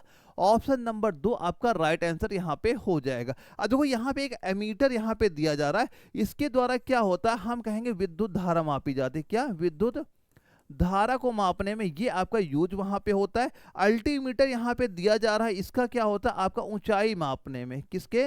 ऊंचाई मापने में यूज होता है। आर्डियोमीटर यहाँ पे दिया जा रहा है, इससे क्या होता है? आपको ये ध्वनि से संबंधित यहाँ पे ध्वनि से संबंधित आपका हो जाता है, यानी जो सुनने की क्षमता कौन मापता है, तो वो हो जाएगा आपका आर्डियोमीटर से हम लोग सुनने की क्षमता मापते हैं वहां पे। तो ये सारे पॉइंट भी आपको क्लियर यहाँ पे हो गए होंगे। अगले क्वेश्चन में देखते हैं, ये बताओ टरी के संचालन का मूल वैज्ञानिक सिद्धांत क्या है? टरी के संचालन का मूल वैज्ञानिक सिद्धांत क्या है आपका? एसिड बेस, या आपका इंट्रैक्शन हो जाएगा, या डायलिसिस हो जाएगा, इलेक्ट्रोलाइट्स का वियोजन होगा, या ऑक्सीकरण, आपका रिडक्शन यहाँ पे हो जाता है। तो टरी के संचालन के मूल वैज्ञानिक सिद्धांत आपका क्या यहाँ पे हो जाएगा? तो इसका सीधा आंसर आपको क्या बताना है? ये आपका हो जाएगा ऑक्सीकरण रिडक्शन। क्या बताओगे? ऑक्सीकरण रिडक्शन यहाँ पे होता है। ऑप्शन नंबर 4 आपका राइट आंसर इस क्वेश्चन के यहाँ पे हो जाएगा। देखो, अगर क्वेश्चन कभी ये पूछ लिया जाए कि अच्छा ये बताओ, जो आपका लेड एसिड अगर पूछ लिया जाए, एक ये बताना, लेड एसिड जो आपकी बैटरी, लेड एसिड बैटरी का मुख्य सिद्धांत, ये बताओ का मुख्य सिद्धांत क्या है? अगर ये कभी क्वेश्चन आपसे पूछा जाए, इसका मुख्य सिद्धांत क्या यहाँ पे हो जाएगा, तो आप क्या कहोगे? इसका मुख्य सिद्धांत दोस्तों होता है आपका एक पीबी और PbO2 के बीच आपका जो रेडॉक्स प्रतिक्रिया का सल्फ्यूरिक एसिड में, इसका सिद्धांत क्या हो जाएगा आपका? यहाँ पे आपको बताना है कि जो आपका Pb और PbO2 के बीच रेडॉक्स प्रतिक्रिया के सल्फ्यूरिक एसिड में, ये क्या हो जाएगा आपका? लेड एसिड बैटरी का मुख्य सिद्धांत आपको यहाँ पे हो जाता है। तो इसका आंसर हम लोग क्या बताएंगे? ऑक्सीकरण और रिडक्शन आपका इस क्वेश्चन का राइट आंसर यहाँ पे हो जाएगा। अगला क्वेश्चन देखते हैं, क्या चीज दी जा रही? विद्युत का चालक है इनमें शुष्क हवा है, कागज है, केरोसिन है या ग्रेफाइट है, विद्युत का अच्छा चालक कौन यहाँ पे हो जाएगा? तो यहाँ पे आप कहोगे जो ग्रेफाइट होता है ये क्या हो जाता है? विद्युत का अच्छा चालक। इनमें से तो आपका हो ही जाता है, इनमें से आपका हो जाएगा कौन सा? ग्रेफाइट आपका राइट आंसर हो जाता है। अगर क्वेश्चन ये कभी पूछा गया कि ग्रेफाइट में विद्युत चालक क्यों वहां पे होता है, जो आपका ग्रेफाइट होता है इसमें विद्युत चालक होने का कारण क्या वहां पे होता है, तो हम क्या बताओगे? यहाँ पे आपको बताना है जो आपका sp2 आपका हाइब्रिडाइजेशन से मुक्त इलेक्ट्रॉन जो आपके होते हैं ये परतों में वहां पे आ जाता है, जिसके वजह से क्या होता है? विद्युत धारा प्रवाह यहाँ पे हो जाती है। अगर क्वेश्चन ये पूछा गया कि विद्युत चालक के उदाहरण, जैसे विद्युत चालक के उदाहरण, विद्युत जो होते किसमें किसमें प्रवाह वहां पे हो जाती है, जैसे आपकी जो धातुएं होती हैं, धातु में क्या होता है? विद्युत का प्रवाह होता है, जैसे कॉपर हो गया या आपका जो सिल्वर हो गया, इनमें क्या होता है? आपका विद्युत प्रवाह यहाँ पे होता है। तो कभी क्वेश्चन अगर ये आपका पूछा जाए कि सबसे ज्यादा विद्युत प्रवाह इन दोनों में किसमें आपका होगा, हम बताएंगे सिल्वर का नाम ही आपको यहाँ पे बताना है। लेकिन ये महंगी यहाँ पे होती है, इस वजह से ये तारों में यूज वहाँ पे नहीं की जाती है। ज्यादातर तार किसके बनते हैं? आपके कॉपर के ही बनते हैं, जिसमें आपका विद्युत का प्रवाह आपको देखने को मिल जाता है। अब इसके बाद अगला को देखो, अगर क्वेश्चन आपसे ये पूछ लिया जाए, अच्छा ये बताओ इंसुलेटर अगर आपसे पूछ लिया जाए, क्या इंसुलेटर यानी कि विद्युत प्रवाह किसमें आपका नहीं होता है? तो किसमें नहीं होगा? जैसे आपका शुष्क हवा में नहीं होगा, कागज होता है नहीं होगा, केरोसिन में भी आपका नहीं होता है। तो ये सारे इस इंसुलेटर में आपके यहाँ पे आ जाते हैं। क्या क्या आपका आता है? जैसे कागज हो गया, कागज में नहीं होगा, रबड़ हो गई, रबड़ में नहीं होगा, शुष्क हवा हो गई आपकी, शुष्क हवा में नहीं होगा, शुष्क हवा में नहीं होता है। इसके बाद जैसे दोस्तों आपका प्लास्टिक हो गया, प्लास्टिक में आपका धारा का प्रवाह नहीं होता है। ये क्या होता है? ये धारा को रोकने के लिए सारी चीजें आपकी यूज वहां पे की जाती हैं। अगला क्वेश्चन दोस्तों यहाँ पे आता है हमारा केमिस्ट्री, यहाँ से स्टार्ट होती है। 15 क्वेश्चन केमिस्ट्री के भी हमारे एग्जाम में क्वेश्चन पूछे जाते हैं। पहला क्वेश्चन आ जाता है कि कांस्य किसका मिश्र धातु है? कांस्य किसका मिश्र धातु है? इसके जो पहले वाले सेट मैंने कराए थे वहां पे ये क्वेश्चन कई बार आपको दिखाया होगा कि कई बार कई सारे जडौरों में ये क्वेश्चन का रिपीट भी वहां पे हुआ था। तो कांस्य किसका मिश्र धातु है? तो आप सीधा क्या बताओगे? ये हो जाएगा तांबा का और टिन का मिश्र धातु यहाँ पे हमारा हो जाता है। तो यहाँ पे किसका हो जाएगा? तांबा और टिन का ये मिश्र धातु यहाँ पे हो जाता है। अगर क्वेश्चन ये पूछा जाए कांस्य का बताओ यूज कहाँ पे होता है, हम यूज क्या बताओगे? आप पहला यूज ये बता दोगे, इसका यूज हम लोग मूर्तियों बनाने में इसका यूज यहाँ पे किया जाएगा। इसके बाद जैसे सिक्के बनाने में भी इसका यूज होता है, कहाँ पे? सिक्के बनाने में। इसके अलावा जैसे आपको कोई मान लो घंटियां भी एग्जाम में आता है, नोट करना, घंटियां, घंटियां बनाने में इसका यूज किया जाता है। सीधा सीधा क्वेश्चन पूछेगा कि घंटियां बनाने में किसका यूज होता है, हम लोग कहते हैं कांस्य का ही यूज वहां पे किया जाता है। तो बच्चे इसमें बहुत ज्यादा कंफ्यूज होते हैं, किसमें? एक आपका पीतल होता है, पीतल आपका हो गया, या फिर आपका जो कांस्य होगा, पीतल हो गया, कांस्य होगा। इन दोनों ऑप्शन बहुत ज्यादा बच्चे वहां पे आपके कंफ्यूज यहाँ पे होते हैं। तो इसमें क्या, जो पीतल क्या दोस्तों आपका होता है, ये आपका कॉपर प्लस जिंक का मिश्रण यहाँ पे होता है। और जो कांसा क्या होता है, अभी कॉपर और इसका ये मिश्रण यहाँ पे हो जाता है। और ये जो पीतल होती है दोस्तों, पीतल क्या होती है? अधिक चमकदार होती है। और जो ये कांसा होता है ये क्या होता है? आपके मजबूत यहाँ पे होती है। इसीलिए कांसा ज्यादा यूज कहाँ पे होता है कि वो चीजें टूटे ना वहां पे, क्योंकि कांसा क्या धातु होती है? बहुत ज्यादा मजबूत है और बहुत दिनों तक आपकी ये आसानी से वहां पे चल जाती है। अब ये बताना, निम्नलिखित में से कौन मुख्य रूप से एलपीजी तरलीकृत पेट्रोलियम गैस में मौजूद वहां पे होता है? एलपीजी में क्या चीज मौजूद वहां पे होती है? मीथेन है, इथेन है, प्रोपेन है, ब्यूटेन है। देखो एक क्वेश्चन ये भी आपसे पूछा जाता है कि ये बताओ एलपीजी की मतलब कैसा है, रंगहीन है या गंधहीन है, कैसा वहां पे होता है? दोस्तों जो आपका मेन एलपीजी वहां पे होता है, अगर कुछ भी उसमें मिश्रण वहां पे ना किया जाए तो एलपीजी यानी गंधहीन होती है, यानी उसकी कोई भी गंध वहां पे नहीं होती है। और जो हम लोग घरों में मान लो सिलेंडर यहाँ पे यूज करते हैं, अगर गैस वहां पे लीकेज हो जाती है, हमें एक उसकी महक वहां पे लगती है कि हाँ गैस वहां पे लीकेज चली। तो इसमें के लिए क्या मिलाया जाता है कि हमें पता चल जाए कि एलपीजी जो हमारा गैस सिलेंडर वो लीकेज हो रहा है। तो यहाँ पे एक पॉइंट ये भी नोट कर लेना, इसमें क्या मिलाया जाएगा? हम कहते हैं मरकैप्टन। क्या मिलाया जाता है?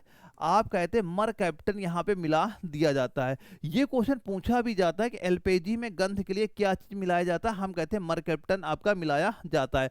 तो यहाँ पे दोस्तों जो आपका ये एलपीजी यहाँ पे होता है, इसमें मुख्य रूप से क्या होता है, हम कहेंगे ब्यूटेन आपका होता है। ऑप्शन नंबर 4 आपका राइट आंसर यहाँ पे हो जाता है। यानी ब्यूटेन और प्रोपेन का ये मिश्रण होता है, लेकिन ब्यूटेन इसमें सबसे ज्यादा आपका पाया जाता है। तो हम लोग टिक इसमें करेंगे, ब्यूटेन में ही आपको यहाँ पे टिक कर देना है। अगला क्वेश्चन देखो क्या दिया गया है, निम्नलिखित में से कौन सी धातु लोहे के आपके गैल्वेनाइजेशन करने के लिए उपयोग वहां पे की जाती है। तांबा करोगे, शीशा होगा, जस्ता होगा या पारा होगा। ये भी बिल्कुल बेसिक सवाल है, लेकिन ऐसे क्वेश्चन आपके पेपर में आते हैं। दोस्तों ये मान चलना, अगर आपके 50 क्वेश्चन पेपर यहाँ पूछे जाएंगे तो 50 क्वेश्चन कम से कम आपके 30 क्वेश्चन बिल्कुल यहाँ पे नॉर्मल आपको दिखेंगे। इसके बाद आपके 10 क्वेश्चन दोस्तों आपके ये आपको लगेंगे ये थोड़े आपके, जैसे कि होता है कि अगर आप वहां पे तैयारी करो तब भी आप इन 10 क्वेश्चन के आसानी से आप आंसर दे लोगे। और इसमें देखो आपके 5 को जो बच्चा अच्छे से वहां पे बहुत पढ़ाई कर रहा होगा तो वो बच्चे ये 5 क्वेश्चन यहाँ पे दे पाएगा। और 5 क्वेश्चन आपके हमेशा ऐसे ही डाले जाते हैं जो आपके आउट ऑफ सिलेबस ही वहां पे लगेंगे। आप लोगों को लगेगा ये क्वेश्चन पता नहीं कहाँ से आ गया और हमने कभी यहाँ पढ़ा ही नहीं। तो आपको जो मेन फोकस करना है, कम से कम ये जो हमारे 45 क्वेश्चन ये गलत वहां पे ना हो, क्योंकि 30 से 40 क्वेश्चन बड़ी आसानी, 30 क्वेश्चन तो हर बच्चा वहां पे सही कर लेता है। अगर थोड़ी भी बहुत तैयारी यहाँ पे कर रहे होगे तब भी आप ये 40 क्वेश्चन तक स्कोर आपका पहुंच ही जाएगा। तभी मैं कह रहा हूँ आप वैसी तैयारी करनी, कैसे भी करके आपको 40 प्लस क्वेश्चन एक बार सही कर लेने। अगर 40 प्लस स्कोर आपका चला गया तो मान चलना फाइनल सिलेक्शन आपका यहाँ पे हो जाएगा। तो इसमें बताओ किसका हम लोग यूज करेंगे, हमें पता है हम लोग किसका यूज करते हैं, जस्ते का। ऑप्शन नंबर 3 आपका राइट आंसर यहाँ पे हो जाए, किसका हो जाता है, जस्ते का। जस्ता ऑप्शन नंबर 3 आपका राइट आंसर यहाँ पे हो जाएगा। अगला क्वेश्चन क्या दिया गया है, निम्नलिखित में से कौन सा ओजोन क्षयकारी कीटनाशक है। निम्नलिखित में से कौन सा ओजोन क्षयकारी कीटनाशक है। डीडीटी, बेंजीन हो गया, मिथाइल ब्रोमाइड हो गया या एथिलीन आपका ओजोनाइड हो गया। तो किसका नाम बताना है, क्या आंसर आपका यहाँ पे होगा अगर एग्जाम में आपके क्वेश्चन ये आता है तो। क्वेश्चन सारे देखते चलना, अगर आपके पेपर में आएंगे यही लेवल क्वेश्चन रहेगा। अगर आपके 35 प्लस स्कोर यहाँ पे चला गया, मान चला तैयारी बिल्कुल यहाँ पे सही चल रही है। तो यहाँ पे क्या हम लोग बताएंगे, यहाँ बताना है आपको मिथाइल ब्रोमाइड का नाम बताना है। ऑप्शन नंबर 3 आपका राइट आंसर यहाँ पे हो जाता है। देखो अगर क्वेश्चन देखो, अगर कभी आपसे ये पूछा गया कि ये बताओ जो आपका ओजोन परत, अगर ये पूछ लिया जाए आपसे ओजोन परत क्षय के मुख्य कारण कौन कौन से हैं, इसके मुख्य कारण कौन कौन से यहाँ पे आपके होते हैं। तो मुख्य कारण क्या आपको बताना है, एक तो दोस्तों आपका CFC हो गया, एक आपका दोस्तों यहाँ पे हैलोजन, क्या बताओगे यहाँ पे, एक हो गया हैलोजन हो गया, एक आपका क्या हो जाएगा, मिथाइल ब्रोमाइड, जो अभी मैंने बताया था मिथाइल ब्रोमाइड आपका ये यहाँ पे हो जाएगा। ये आपके मुख्य कारण दोस्तों यहाँ पे हो जाते हैं।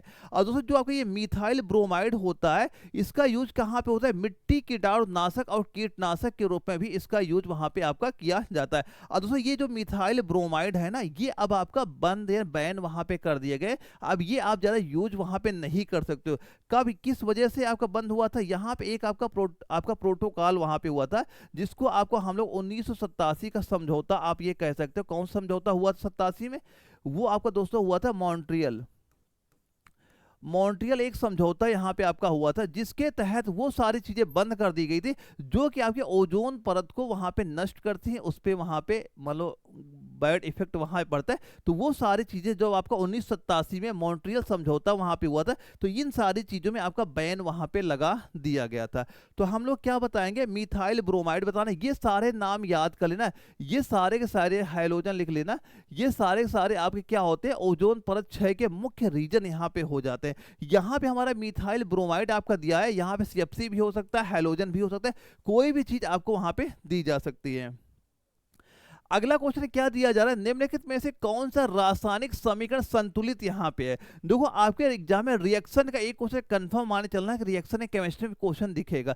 तो रिएक्शन में जो हमारा टॉपिक है वो भी अच्छे से तैयार कर लेना कि जितने बार भी आपका आर्मी नर्सिंग के वहां पे एग्जाम हुआ हर बार रिएक्शन से एक क्वेश्चन बना, और इस बार भी रिएक्शन से क्वेश्चन यहाँ पे आएगा। ये तो मान लो एक क्वेश्चन दिया जा रहा है, ये बताओ रासायनिक समीकरण संतुलित है, कौन सा आपका संतुलित यहाँ पे हो जाता है। तो कैसे आप बताओगे संतुलित है कि नहीं। यहाँ पे देखो, यहाँ पे हाइड्रोजन है, यहाँ पे ऑक्सीजन, 2 हाइड्रोजन 2 ऑक्सीजन, यहाँ पे हमारा 2 हाइड्रोजन, लेकिन ऑक्सीजन क्या 2, ये हो गए 3 हो गए, तो ये संतुलित हमारा नहीं हो गया। ठीक है, यहाँ पे मान लो सोडियम हो गया, नाइट्रोजन हो गया, ऑक्सीजन, सोडियम चलो 1 है, ये हमारा ओके हो गया, N हमारा 1 है, A भी हमारा ओके हो गया। ऑक्सीजन यहाँ पे 3 दिए जा रहे हैं, लेकिन ऑक्सीजन 2 ये हो गए हमारे, 2 ये हो गए, तो ये हो गए 4 हो गए, ये भी हमारा संतुलित नहीं है। यहाँ पे आ जाओ, कैल्शियम आपका 1 है, ठीक है कोई दिक्कत नहीं, कार्बन 1 है, 1 है ये भी सही है। ऑक्सीजन यहाँ पे 3 दिया गया, ऑक्सीजन ये आपका 2 हो गया, ये 1 हो गया। यानी ये हमारा पूरा क्या हो जाएगा, आपका बैलेंस रिएक्शन यहाँ पे हो जाता है। तो ये मान चला जो आपका रिएक्शन वाला टॉप चैप्टर है हमारा, वो तैयार करना, एक क्वेश्चन कंफर्म है वहां पे, अगर वो भी जितने भी आपसे बन पाए उतने आप तैयार वहां पे कर लेना। वैसे जो मैंने आपको नोट्स यहाँ पे दे रखे हैं, वहां पे जितने आपके टॉपिक है, जहां जहां क्या क्या क्वेश्चन आपके बन सकते हैं, वह सारे मैंने वहां पे कवर कराए दिए हैं। तो एप्लीकेशन से वो नोट्स एक बार डाउनलोड जरूर वहां पे कर लेना, और जो प्रैक्टिस सेट मैंने अपलोड कर दिया, डेली आप प्रैक्टिस सेट वहां पे देते रहिएगा। अब ये बताओ, गोबर गैस में मुख्य रूप से क्या यहाँ पे होता है। गोबर गैस भी पूछ सकता है, ये बायोगैस लिख के पूछे, दोनों बात यहाँ पे एक ही यहाँ पे हो जाती है। मीथेन है, एथिलीन है, प्रोपलीन है, या एसिटिलीन है। तो गोबर गैस में मुख्य रूप से क्या यहाँ पे होता है, तो आप क्या कहोगे, जो हमारा ये गोबर गैस यहाँ पे होती है, इसमें मेन हमारा क्या होता है, मीथेन ही तो होती है। क्या होती है, मीथेन आपका होता है। ऑप्शन नंबर 1 ही आपका राइट आंसर यहाँ पे हो जाता है। तो क्या बताओगे, मीथेन आपका यहाँ पे हो जाता है। दोस्तों यहाँ पे एक आपका इथिलीन यहाँ पे दिया जा रहा है, ये भी एग्जाम में क्वेश्चन कई बार पूछा जाता है। यहाँ पे ये पूछेगा कि कच्चे फल पकाने के लिए हम लोग किसका यूज वहां पे किया जाता है, तो आप कहोगे एथिलीन का यूज यहाँ पे होता है। अगर कभी क्वेश्चन ये पूछा गया, बताओ एसिटिलीन का यूज कहाँ पे होता है, इसका यूज होता है कि मान लो वेल्डिंग करने में या कटाई करने में, किसका यूज वहां पे होता है, तो हम लोग कहते हैं एसिटिलीन गैस का, हम लोग वेल्डिंग करने में ये गैस वहां पे यूज की जाती है। तो ये दोनों भी इंपॉर्टेंट है, ये कच्चे फलों को पकाने के लिए, ये एसिटिलीन हो जाएगा वेल्डिंग करने के लिए। एग्जाम में क्वेश्चन आपका ये बनता है वहां पे। अगला बताना, निम्नलिखित में से कौन सा तत्व गैर रेडियो एक्टिव है। यूरेनियम है, थोरियम है, प्लूटोनियम है, या आपका जिरकोनियम है। पूछा क्या जा रहा है, कौन सा आप ये बताना गैर रेडियो एक्टिव तत्व यहाँ पे हमारा इनमें से कौन सा आपका हो जाता है। तो सबसे पहले ये बताओ, जो रेडियो एक्टिव तत्व होते कौन से हैं, जो आपके ये रेडियो एक्टिव तत्व होते हैं, ये कौन से यहाँ पे होते हैं। तो दोस्तों आपके जो रेडियो एक्टिव तत्व होते हैं, ये आपके वैसे तत्व होते हैं जिनमें यानी जो अस्थिर नाभिक वाले होते हैं, यानी जिनमें आपका अल्फा बीटा गामा, जिनमें आपका अल्फा बीटा गामा इनका उत्सर्जन वहां पे होता रहता है, वो कैसे तत्व कहलाते हैं, वो आपके रेडियो एक्टिव तत्व यहाँ पे कहलाते हैं। लेकिन पूछा क्या जा रहा है, कौन सा आपका गैर रेडियो एक्टिव इसमें आपका हो जाता है। तो यहाँ पे दोस्तों आपका ये जिरकोनियम दिया जा रहा है, यही आपका गैर रेडियो एक्टिव तत्व यहाँ पे हो जाएगा। हम कहेंगे ऑप्शन नंबर डी आपका राइट आंसर यहाँ पे हो जाता है। अगर कभी क्वेश्चन ये पूछ लिया जाए कि ये बताओ साहब कि जो आपका ये यूरेनियम दिया जा रहा है, यूरेनियम के आइसोटोप, यूरेनियम के आइसोटोप बताओ क्या वहां पे होते हैं। तो ये क्या हो जाएगा दोस्तों, आपका एक तो हो जाएगा यूरेनियम 235 आपका होता है, ये कैसा होता है, ये आपका विखंडनीय यहाँ पे हो जाता है। और एक आपका यूरेनियम 200 आपका 38 यहाँ पे, ये जो आपका होता है, ये आपका रेडियो एक्टिव यहाँ पे हो जाता है, जो कि आपका ये परमाणु ऊर्जा में भाग वहां पे लेता है। तो यूरेनियम 235 हो जाएगा विखंडनीय होता है, और यूरेनियम 238 ये आपका रेडियो एक्टिव होता है, जो परमाणु ऊर्जा में आपका उपयोग वहां पे किया जाता है। तो ये सारी चीजें यहाँ पे नोट कर लेना, जो एग्जाम में क्वेश्चन आपके बनते हैं वहां पे। इसके बाद हम लोग देखते हैं जो हमारा अगला क्वेश्चन क्या दिया गया है, ये बताओ हरे फलों को कृत्रिम रूप से पकाने के लिए उपयोग की जाने वाली गैस कौन सी यहाँ पे हो जाएगी। अभी मैंने इसके पहले वाले क्वेश्चन में ही मैंने बताया था कि हरे जो कच्चे फल होते हैं या हरे फल होते हैं, उनको पकाने के लिए हम किसका वहां पे यूज करते हैं। तो अभी मैंने बताया था एथिलीन का यूज वहां पे हो रहा था। ऑप्शन नंबर 1 आपका राइट आंसर यहाँ पे हो जाता है। अगर क्वेश्चन ये पूछा जाए एथिलीन का सूत्र बताओ क्या हो जाएगा, C2H4 आप यहाँ पे बता देना, या एक आपका या आपका एक अल्कीन और आपका असंतृप्त हाइड्रोकार्बन भी यहाँ पे आपका हो जाता है। एसिटिलीन का भी मैंने बताया था कि आपका वेल्डिंग हो गया, और काटने में इसका यूज वहां पे किया जाता है। दोस्तों मैं कुछ और आपको ये इंपॉर्टेंट बताता हूँ, कुछ प्लांट हार्मोन आप लिख लेना यहाँ पे, ये एग्जाम में आते हैं, जो प्लांट हार्मोन से भी हमारे पेपर में क्वेश्चन आपके पूछे जाते हैं। तो कुछ प्लांट हार्मोन होते हैं, पूछेगा क्या ये ध्यान रखना कि ये बताओ जो पहला प्लांट हार्मोन होता है, जो आपका ऑक्सिन के नाम से हम लोग जानते हैं, किसके, ऑक्सिन के नाम से यहाँ पे जानते हैं, इसका यूज यहाँ पे क्या होता है। जैसे अगर आपसे पूछ लिया जाए, एक प्लांट हार्मोन है आपका जिबरेलिन, इसका यूज कहाँ पे होता है, एक नोट करना आपका, जैसे साइटोकाइनिन हो गया, काइनिन हार्मोन ये हो गया, ये कुछ आपके प्लांट हार्मोन, यहाँ काइनिन हो गया, ये कुछ प्लांट हार्मोन होते हैं, इनका यूज कहाँ पे होता है। तो जो आपका ऑक्सिन हार्मोन यहाँ पे होता है, ये जो प्लांट होते हैं उनको क्या होता है, वृद्धि करने में इसका यूज होता है। जिब्रेलिन का यूज कहाँ पे होता है? अंकुरण में। जिब्रेलिन का यूज कहाँ बताओगे? अंकुरण में बताओगे। और ये साइटोकाइनिन का यूज कहाँ पे होगा? हम कहेंगे कोशिका विभाजन में। इसका यूज कहाँ पे होगा? आप कहोगे कोशिका विभाजन में यूज आपका होता है। तो ये प्लांट हार्मोन याद करना, एग्जाम में क्वेश्चन पूछा जाएगा। ऑक्सिन का यूज क्या है? जिब्रेलिन का क्या यूज है? साइटोकाइनिन का क्या यूज वहां पे होता है? किसी भी चीज का अगर पूछा जाए, आप कम से कम उनके आंसर तो वहां पे दे पाओ। अच्छा ये बताओ, वह अभिक्रिया जिसमें एक या अधिक पदार्थ परिवर्तित होकर नए पदार्थ बनाते हैं, जिसमें नए गुण होते हैं, उसे क्या कहा जाता है? यानी कि अगर कोई अभिक्रिया हुई, एक नया पदार्थ बन गया, उसको हम लोग क्या बोलते थे? वो रासायनिक अभिक्रिया भी तो वहां पे होती थी। और ये भी याद करना, रासायनिक परिवर्तन, भौतिक परिवर्तन, ये भी तैयार कर लेना। ये भी कोई ना कोई एग्जाम्पल एग्जाम में दिखेगा। रासायनिक परिवर्तन, भौतिक परिवर्तन, यानी कि अगर बर्फ पिघल रही, कैसा परिवर्तन है? मोमबत्ती जल रही, कैसा परिवर्तन है? मोमबत्ती पिघल रही, ये कैसा परिवर्तन है? तो ये एग्जाम्पल तैयार करना, एक क्वेश्चन देखना, फिर यहाँ पे आपको दिखेगा। इसके पहले सेट पे वैसे मैंने सारी चीजें वहां पे कवर कराई दिए थे। तो ये कैसी अभिक्रिया हो जाएगी? हम कहेंगे एक रासायनिक अभिक्रिया यहाँ पे हो जाती है। ऑप्शन ए आपका राइट आंसर यहाँ पे हो जाता है। जहां पे क्या होता है? एक नए पदार्थ यहाँ पे आपके बनते हैं। तो कोई अगर नया पदार्थ यहाँ बना, उसके गुणधर्म आपके सारे अलग वहां पे दिखाई पड़ते हैं, वो हमारा क्या होता है? केमिकल रिएक्शन ही आपका होता है। रासायनिक अभिक्रिया आपका राइट आंसर वहां पे हो जाता है। एल्यूमिनियम को शुद्ध किया जा सकता है, तो एल्यूमिनियम कैसे आप शुद्ध वहां पे कर सकते हैं? ऑक्सीकरण होगा, या आपका डिस्टिलेशन हो जाएगा, इलेक्ट्रोलिसिस हो जाएगा, या आपका ओजोनोलिसिस हो जाएगा। तो एल्यूमिनियम को हम लोग कैसे आप शुद्ध वहां पे कर सकते हैं? जो आपका एल्यूमिनियम यहाँ पे होता है, तो इसको हम लोग शुद्ध कर सकते हैं किससे? इलेक्ट्रोलिसिस विधि से। यहाँ पे ऑप्शन नंबर 3 आपका राइट आंसर यहाँ पे हो जाता है।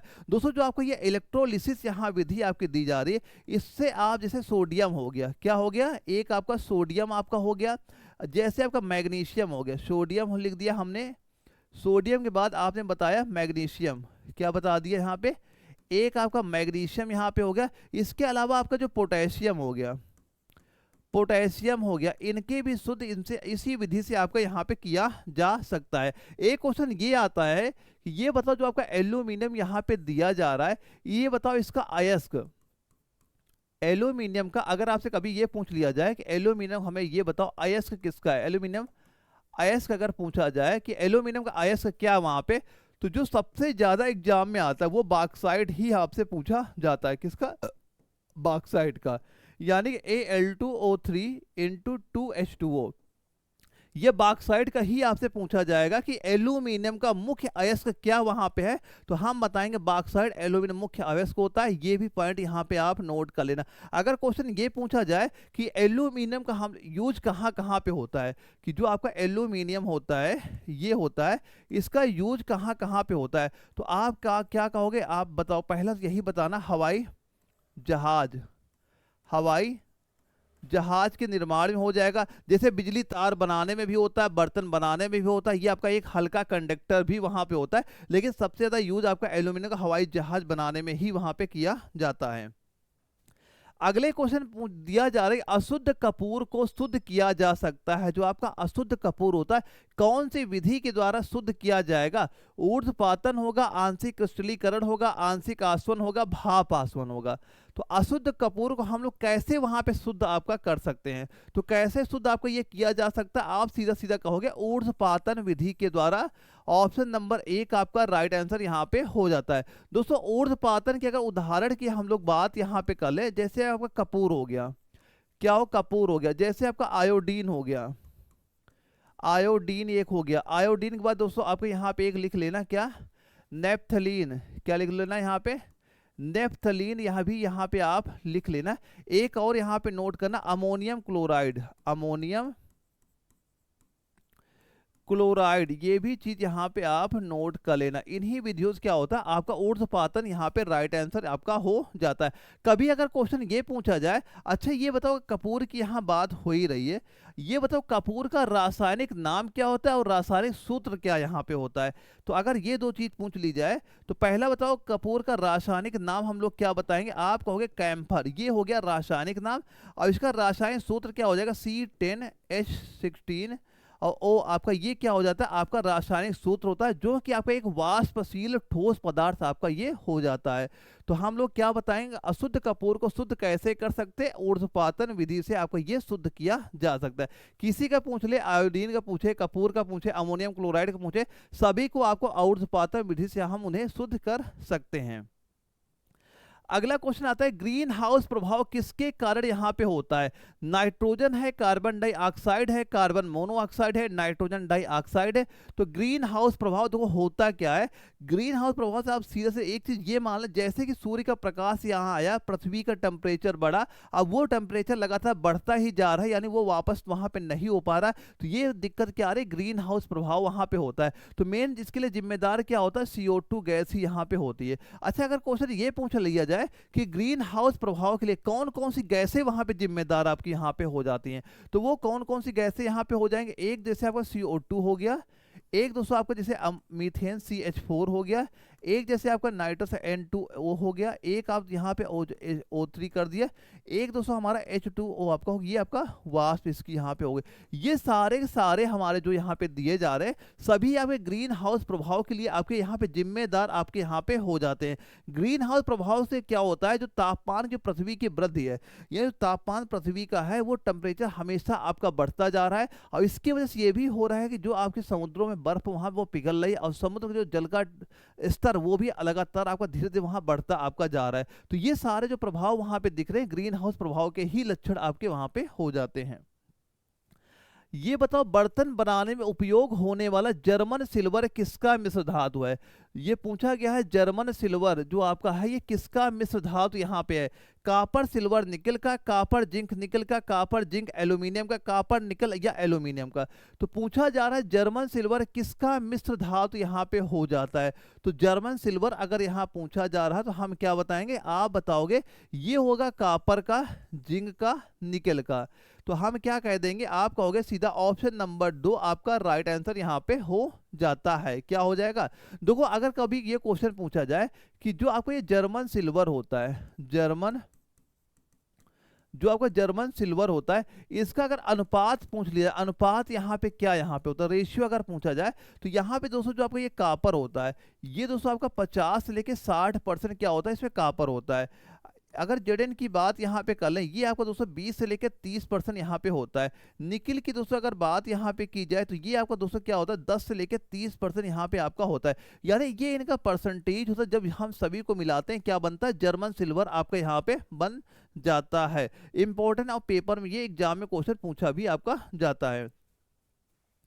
अब इसके बाद अगला क्वेश्चन ये पूछा जा रहा है कि आइसोबार वे रेखाएं हैं जो समान वाले स्थान को जोड़ती है।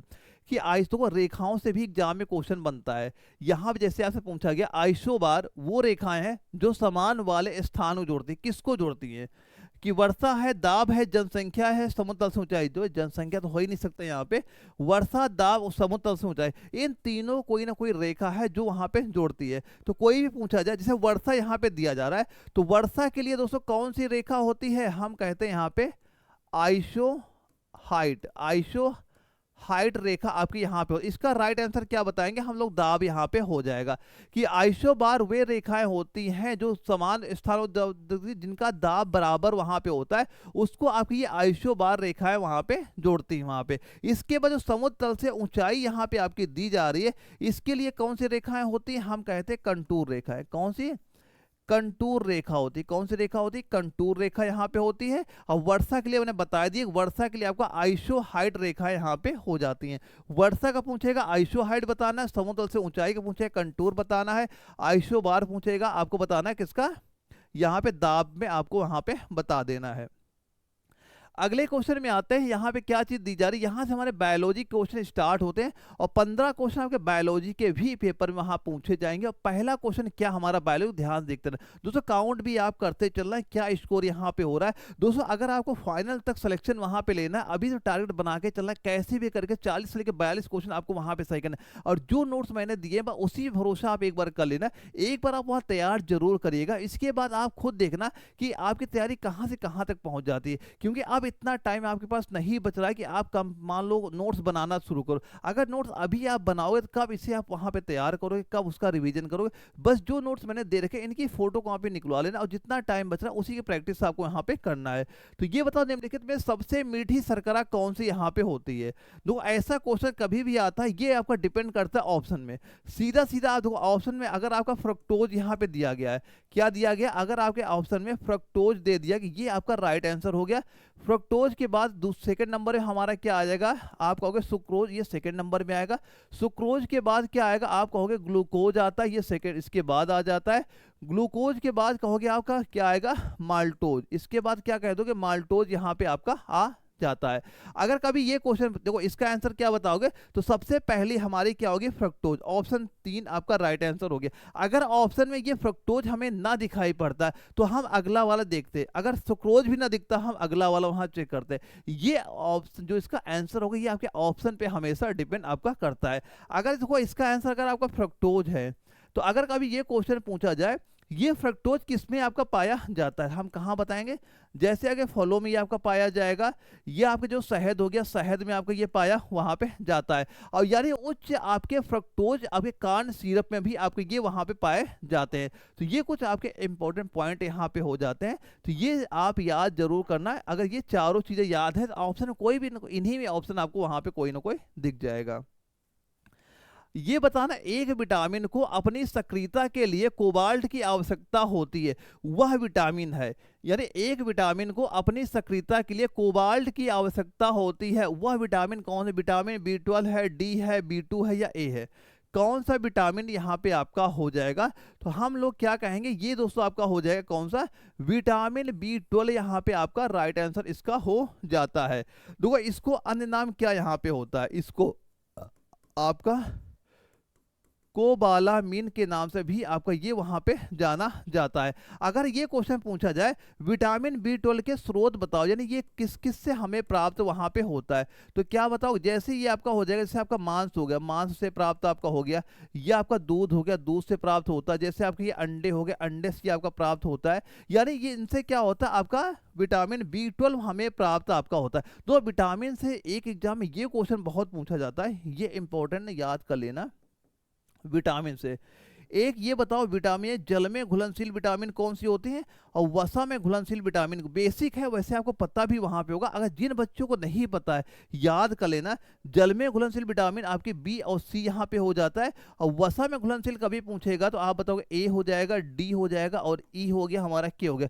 ये सारी विटामिन आपकी किसमें? वसा में घुलनशील यहाँ पे हो जाती है। और एग्जाम में क्वेश्चन बनता भी है जल में घुलनशील, वसा में घुलनशील, तो इसमें कंफ्यूज कहीं भी वहां पे नहीं होना आपको। ये बताओ यूकैरियोटिक कोशिकाओं में प्लाज्मा झिल्ली किससे बनी होती है? कि आपकी ये फास्फोलिपिड से बनेगी या आपके लिपोप्रोटीन की बनेगी, फास्फोलिप्रोप्रोटीन की बनेगी या फास्फोप्रोटीन की बनेगी? कि यूकैरियोटिक कोशिकाओं में जो प्लाज्मा झिल्ली होती है किसकी यहाँ बनी हुई होती है? तो प्लाज्मा झिल्ली हम सभी को पता ही है किसकी बनी होती है, ये आपकी बनती है फास्फोलिपोप्रोटीन की बनती है। यहाँ भी अगर एग्जाम में क्वेश्चन पूछा जाएगा यही एक बन सकता है आपका। तभी मैंने ये कवर भी करा दिया कि अगर ये भी पेपर क्वेश्चन बने आप इसका भी आंसर वहां पे दे पाओ। तो क्या कह दोगे? ऑप्शन नंबर 3 आपका राइट आंसर यहाँ पे हो जाता है। और दोस्तों ये जो क्लास में यहाँ पे करा रहा हूँ इसकी पीडब्ल्यू जो अपना टेलीग्राम ग्रुप है वहां मैं प्रोवाइड आपको करा दूंगा।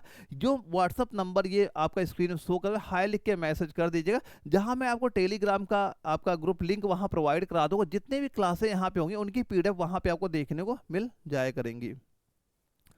ये बताओ निम्नलिखित में से किसे कोशिका का पावर प्लांट भी कहा जाता है? वैसे आपको क्वेश्चन को देखते ही आपने इसका आंसर यहाँ पे बता दिया, पता चल ही गया कि ये आपका बेसिक क्वेश्चन यहाँ पे हो जाता है। मैंने कहा 30 क्वेश्चन आपके बिल्कुल वहाँ पे नॉर्मल ही वहाँ पे आएंगे, तो जैसा पेपर आपका बन सकता है वैसे ही मैं सारे क्वेश्चन भी आपको यहाँ पे करा रहा हूँ। तभी मैं हर बार कहता हूँ अगर आप 35 तक स्कोर यहाँ पे कर पा रहे हो तो तैयारी बिल्कुल यहाँ पे सही चल रही है आपकी। तो निम्नलिखित में से किसे कोशिका का पावर प्लांट कहा जाता है? तो हम बताएंगे माइट्रोकांडिया कहा जाता है।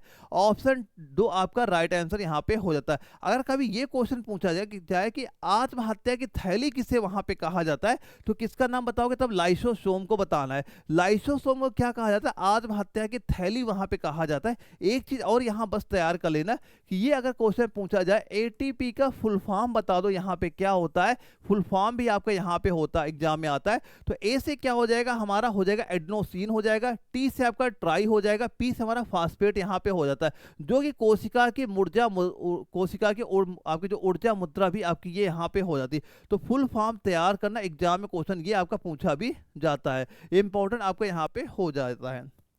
अगले क्वेश्चन पूछा गया है पेड़ के तनों में रहने वाले जानवरों को क्या कहा जाता है? यानी वैसे जानवर बताओ जो पेड़ों के तनों में रहते हैं, उनको क्या आप बोलोगे? कि आर्बोसियल बोलोगे, ओलैंड बोलोगे, या आपका एम्फीबियस बोलोगे, या आपका एक्वाटिक बोलोगे? उन्हें क्या कहा जाएगा? ये चीज यहाँ पूछी जा रही है।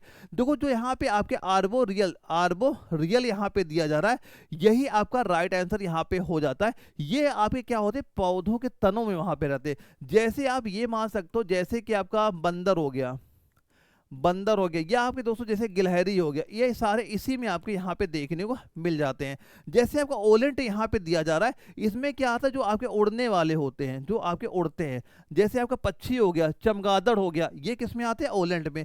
एक यहाँ पे आपका एम्फीबियस यहाँ पे दिया जा रहा है, ये क्या होते हैं? उभयचर होते हैं, यानी जल और थल दोनों में यहाँ पे रहते हैं। जैसे कि दोस्तों आपका मेढक हो गया, जैसे कि मेढक यहाँ पे आपका हो गया। और जो आपका एक्वांटिक यहाँ पे दिया जा रहा है, ये हमेशा किस में रहते हैं? जल में रहते हैं। जैसे आप समझ सकते हो मछली हो गया, ये सारे किस में आते हैं? आपके एक्वाटिक में यहाँ पे देखने को वहां पे मिल जाते हैं। अगला क्वेश्चन क्या दिया जा रहा है? गलत प्रकार का रक्त प्राप्त करने वाले व्यक्ति को क्या वहां पे होता है? कि सभी धमनियां सिकुड़ जाती हैं, सभी धमनियां फैल जाती हैं, या आरबीसी का एकत्रीकरण यहाँ पे हो जाता है, या एस्प्लीन और लिम्फ आपके नोट्स खराब वहां पे हो जाते हैं। यानी कि अगर ब्लड ग्रुप वहां पे ना चेक किया जाए और उस किसी व्यक्ति को दूसरा का ब्लड ग्रुप वहां पे दे दिया जाए, उससे क्या दिक्कत वहां पे आती है? दोस्तों आप क्या कहोगे? वहां पे जो आपकी आरबीसी होती क्या होती है? एकत्र हो जाती है, चिपक वहां पे जाती है। तो हम क्या कहेंगे? आपकी आरबीसी आपका एकत्रीकरण वहां पे हो जाएगा। ऑप्शन नंबर 3 आपका राइट आंसर यहाँ पे हो जाता है, जिसकी वजह से क्या होगा? जो ब्लड का सर्कुलेशन होगा वो धीरे धीरे आपका रुक जाएगा और उस इंसान की डेथ भी वहां पे हो जाती है। इसी वजह से क्या होता है? जब किसी को ब्लड डोनेट वहां पे किया जाता है, तो उसका ब्लड ग्रुप वहां पे एक बार चेक किया जाता है। अब यहाँ ब्लड ग्रुप की बात यहाँ पे हो रही है। अगर कभी आपसे ये क्वेश्चन पूछा जाए कि सर्वदाता ब्लड ग्रुप कौन सा होता है और सर्वग्राही वहां पे कौन सा हो जाता है, तो सर्वग्राही में आपको बताना है कि ब्लड ग्रुप कौन सा आ जाएगा? ए बी आ जाता है। और सर्वदाता में क्या बताना है? ब्लड ग्रुप आपका ओ निगेटिव यहाँ पे हो जाता है। ये भी एग्जाम में क्वेश्चन आपके बनते हैं। अब बताओ रिंग वर्म एक रोग है, रिंग वर्म कैसा रोग है? तो वैसे ये एक प्रकार रिंग वर्म, मतलब आप ये समझ सकते हो जो आपके दाद खाज होता है उसी को आपका ये रिंग वर्म वहां बोला जाता है। कैसा रोग है? बैक्टीरियल है या प्रोटोजोअन है या वायरल है या फंगल है? तो रिंग वर्म कैसा रोग वहां पे हो जाता है? हम कहेंगे ये आपका एक फंगल इन्फेक्शन वहां पे होता है। क्या? फंगल इन्फेक्शन होता है। ऑप्शन नंबर 4 आपका राइट आंसर यहाँ पे हो जाता है। फंगल से क्या क्या रोग होते हैं? जैसे एक आपका एथलीट फुट हो गया, क्या हो गया? आपने कहा एथलीट फूट, ये भी एक आपका फंगल रोग हो जाता है। वहीं जैसे आपका दाद हो गया, जो आपका पूछा जा रहा है दाद, जिसे हम लोग रिंग वर्म के नाम से वहां पे जानते हैं। एक और यहाँ पे नोट करें, जैसे आपका कैंडी डायसिस, क्या हो जाएगा? कैंडी डायसिस, ये भी आपका किससे होता है? फंगल आपका इन्फेक्शन के कारण ही यहाँ पे आपको देखने को मिल जाता है। अगला क्वेश्चन देखो क्या यहाँ पे दिया जा रहा है कि पिट्यूरी ग्रंथि कहाँ पे स्थित आपकी होती है? पिट्यूरी ग्लैंड से एग्जाम में क्वेश्चन कई बार वहां बनते हैं कि जो पिट्यूरी ग्रंथि है, ग्लैंड है, कहाँ पे स्थित है? हृदय के आधार पर है, मस्तिष्क के आधार पर है, गर्दन में या उदर में? तो पिट्यूरी ग्रंथि हमारी कहाँ पे स्थित आपकी हो जाएगी? तो यहाँ पे बताना है ये कहाँ पे होती है? मस्तिष्क के आधार पर स्थित यहाँ पे होती है। ऑप्शन नंबर 2 आपका राइट आंसर यहाँ पे हो जाता है। अब ये क्वेश्चन ये पूछा जाता है कि जो अब हमारी पिट्यूरी ग्लैंड होती है, पिट्यूरी ग्रंथि होती है, इससे कौन कौन से हार्मोन्स वहां पे निकलते हैं? तो कौन कौन से हार्मोन अगर पूछा जाए, कौन कौन से हार्मोन का स्रावण यहाँ से आपका होता है, कौन कौन से हार्मोन निकलेंगे? एक दोस्तों जैसे आपका GH हार्मोन होता है, जिसे हम लोग क्या बोलते हैं? ग्रोथ हार्मोन के नाम से आपका ये जाना जाता है। इसके बाद एक हार्मोन ACTH, ये भी हार्मोन यहाँ पे निकलता है। एक दोस्तों आपका TSH हार्मोन यहाँ से निकलता है। एक हमारा FSH हार्मोन ये आपका निकलेगा। एक आपका LH ये हार्मोन यहाँ निकलता है। एक हार्मोन दोस्तों आपका ADH, ये हार्मोन यहाँ निकलते हैं। यानी ये सारे इतने सारे हार्मोन यहाँ पे निकलते हैं। इसी वजह से क्या होता है, आपकी जो पिट्यूटरी ग्रंथि होता है इसे मास्टर ग्रंथि के नाम से जाना जाता है, क्योंकि यहाँ से बहुत सारे हार्मोन्स का श्रावण यहाँ से आपका होता है। यहाँ पे ये बताओ, सूखी फूल की कलियां मसाले के रूप में उपयोग वहां पे की जाती है। इलायची है, दालचीनी है, लौंग है, केसर है। यानी जो उसके सूखी फूल की कलियां होती है मसाले के रूप में किसका यूज वहां पे होगा, इलायची है, आपकी दालचीनी है, लौंग है या केसर है, तो किसका यूज यहाँ पे किया जाएगा, हम कहेंगे यहाँ पे हम लोग यूज करते हैं किसका, लौंग का। ऑप्शन नंबर 3 आपका राइट आंसर यहाँ पे हो जाता है। दोस्तों जो आपकी ये इलायची यहाँ पे दी जा रही है, इलायची क्या होती है, इलायची आपकी फली और बीज से बनी होती है। किससे, जो आपकी फलियां होती हैं और जो उनके बीज वहां पे होते हैं उनसे आपकी इलायची यहाँ बनती है। और जो आपकी दालचीनी यहाँ पे दी जा रही है, दालचीनी क्या होती है, एक प्रकार की छाल यहाँ पे होती है। और इसके बाद लौंग तो आपको पता ही हो गया, लौंग इसका राइट आंसर हमारा हो ही जाता है। और केसर दोस्तों यहाँ पे क्या होता है, केसर वाले में याद कर लेना, केसर क्या होता है दोस्तों, एक आपका क्रोकस, क्या लिखोगे आपका दोस्तों, ये क्रोकस फूल के, क्रोकस यहाँ पे नोट कर लेना। जो आपका ये केसर होता है, केसर में आप क्या बताओगे, यहाँ पे क्रोकस लिख लेना, यहाँ पे इंपॉर्टेंट है। क्रोकस फूल के इष्टगमा से, किससे, इष्टगमा, इष्टगमा से आपका ये बनता है। तो कभी क्वेश्चन पूछा जाए केसर कहाँ से प्राप्त होता है, जो आपका क्रोकस होता है इसके फूल का जो आपका इष्टगमा वहां पे होता है वही आपका क्या हो जाता है, आपका केसर वहां पे हो जाता है। अगला क्वेश्चन ये दिया जा रहा है, मनुष्य में जन्म के बाद किस ऊतक में कोई कोशिका विभाजन वहां पे नहीं होता है। यानी अगर अब एक बार उसमें कोई दिक्कत वहां पे हो गई तो हमेशा के लिए वो दिक्कत वहां बनी रहती है, यानी वो आपको जल्दी सही भी वहां पे नहीं हो सकती है। तो कंकाली होगी, तंत्रिकी होगी, संयोजी होगी या आपकी जननिक होती है। तो वो क्या होती है, आपके नर्वस सिस्टम ही वहां पे हमारा होता है, जिसे हम लोग क्या बोलते हैं, तंत्रिकी आपका ये कहा जाता है। ऑप्शन नंबर 2 इसका राइट आंसर हमारा यहाँ पे हो जाता है। अब ये बताओ, मानव रक्त में सामान्य कोलेस्ट्रॉल स्तर क्या हमारा होता है, मानव रक्त में सामान्य कोलेस्ट्रॉल आपका क्या होगा, ये ऑप्शन यहाँ पे दिए जा रहे हैं। ये भी बताना है कि जो अच्छा कोलेस्ट्रॉल क्या होता है, बुरा कोलेस्ट्रॉल क्या होता है, ये भी आपको पता वहाँ पे होना चाहिए। तो फिलहाल हम लोग इसके आंसर की अगर बात करें कि मानव रक्त में सामान्य कोलेस्ट्रॉल स्तर क्या वहाँ पे होता है, ये होता है 100, ऑप्शन नंबर 4 180 से लेकर 200 mg/। ऑप्शन 4 आपका राइट आंसर यहाँ पे हो जाता है। और दोस्तों यहाँ पे अगर क्वेश्चन ये देखो, जब हम एक पॉइंट ये नोट कर लेना, अगर क्वेश्चन ये पूछ लिया जाए कि अगर कोलेस्ट्रॉल की दिक्कत किसी व्यक्ति को हो तो उसे सबसे ज़्यादा दिक्कत किस बात का वहाँ पे रहता है, अगर कोलेस्ट्रॉल की दिक्कत है आपके अंदर वहाँ पे, तो इससे क्या होता है, आप देखा हो जो हार्ट अटैक वाले जो पेशेंट आजकल बढ़ रहे हैं वहाँ पे, उसका भी रीजन यही होता है, क्या होता है, जो आपका कोलेस्ट्रॉल है इसकी मात्रा इसकी वहाँ पे ज़्यादा आपकी हो रही है। और जो आपके दोस्तों यहाँ पे जो कोलेस्ट्रॉल के प्रकार कितने होते हैं अगर देखा जाए, इसके प्रकार कितने होते हैं, अगर ये पहला प्रकार ये मान चलना, अगर आपका LDL यहाँ पे आ रहा है तो ये बैड श्रेणी में वहां पे आ जाता है। अगर यही दोस्तों आपका HDL में यहाँ पे आता है तो ये गुड श्रेणी में दोस्तों आपका यहाँ पे हो जाता है। अगर ये क्वेश्चन पूछा जाए कि अगर कोलेस्ट्रॉल है किसी व्यक्ति को तो वो कैसे कंट्रोल वहां पे किया जा सकता है, तो कोलेस्ट्रॉल आप कैसे यहाँ पे कंट्रोल कर सकते हैं, जैसे इसके कंट्रोल करने के लिए क्या होता है, आप प्रॉपर व्यायाम करें, फाइबर युक्त आप भोजन वहां पे करें, या फिर आपको जो एक स्टेटिन दवाइयां वहां पे आते हैं उससे आपका ये कोलेस्ट्रॉल वहां पे कंट्रोल आपका हो जाता है। तो हम क्या कहेंगे, इसका राइट आंसर ऑप्शन नंबर 4 आपका राइट आंसर यहाँ पे हो जाएगा। अब बताओ, जो सिरिक्स ध्वनि बॉक्स कहाँ पे है, जो सिरिक्स ध्वनि बॉक्स किस में होता है, उभयचर में होगा, सरीसृप में होगा, पक्षी में होगा, स्तनधारी में, कि सिरिक्स ध्वनि बॉक्स होता है ये किस में आपका पाया वहां पे जाता है, तो हम लोग क्या बोलेंगे, सिरिक्स ध्वनि बॉक्स जो होता है ये हमारा किस में होता है, पक्षियों में होता है।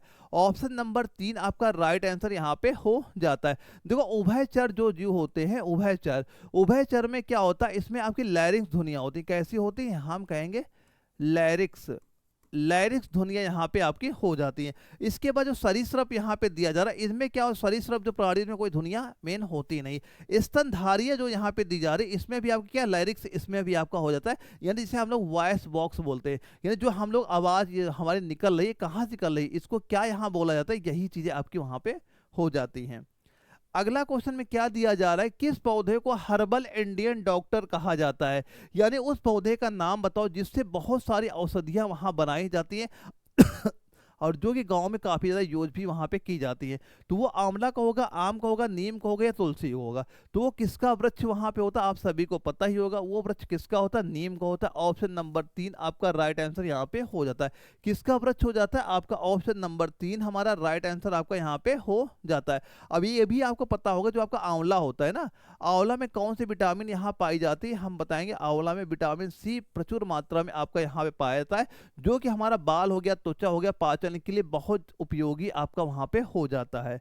तो यहाँ पे जो नीम आपका हमारा राइट आंसर इस क्वेश्चन का आपका हो जाता है।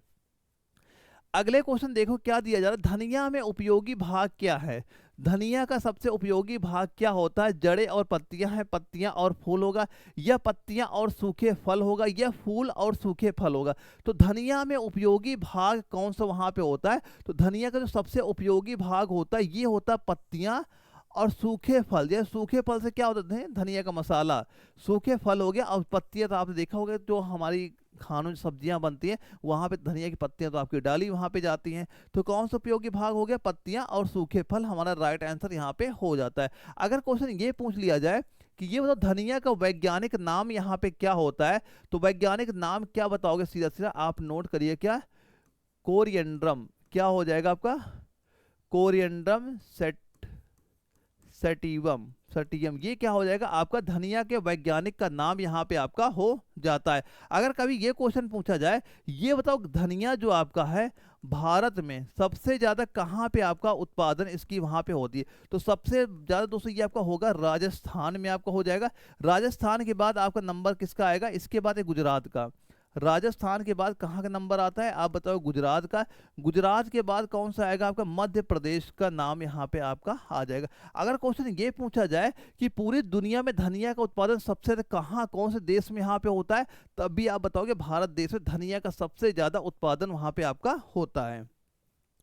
अगले क्वेश्चन पूछा जा रहा है, निम्नलिखित में से कौन सा गर्म रक्त वाले जानवर यहाँ पे होते हैं, व्हेल है, व्हेल शार्क है, या एलाइटस है, या डेक्रो है। देखो अगर कभी ये क्वेश्चन पूछा जाए, जो मनुष्य होता है ये कैसा ब्लड ग्रुप कैसा यहाँ पे होता है, कि गर्म रक्त वाला है, ठंडा रक्त वाला है, तो मनुष्य भी आपका रक्त गर्म वाले में ही वहां पे आ जाते हैं, क्योंकि मनुष्य किसमें आता है, देखो अगर मनुष्य आपका गर्म रक्त वाला है तो मनुष्य किस वर्ग में आता है, स्तनधारी में वहां पे आता है। तो उसी प्रकार जो आपके व्हेल होती है ना, व्हेल भी आपके स्तनधारी में वहां पे आ जाती है।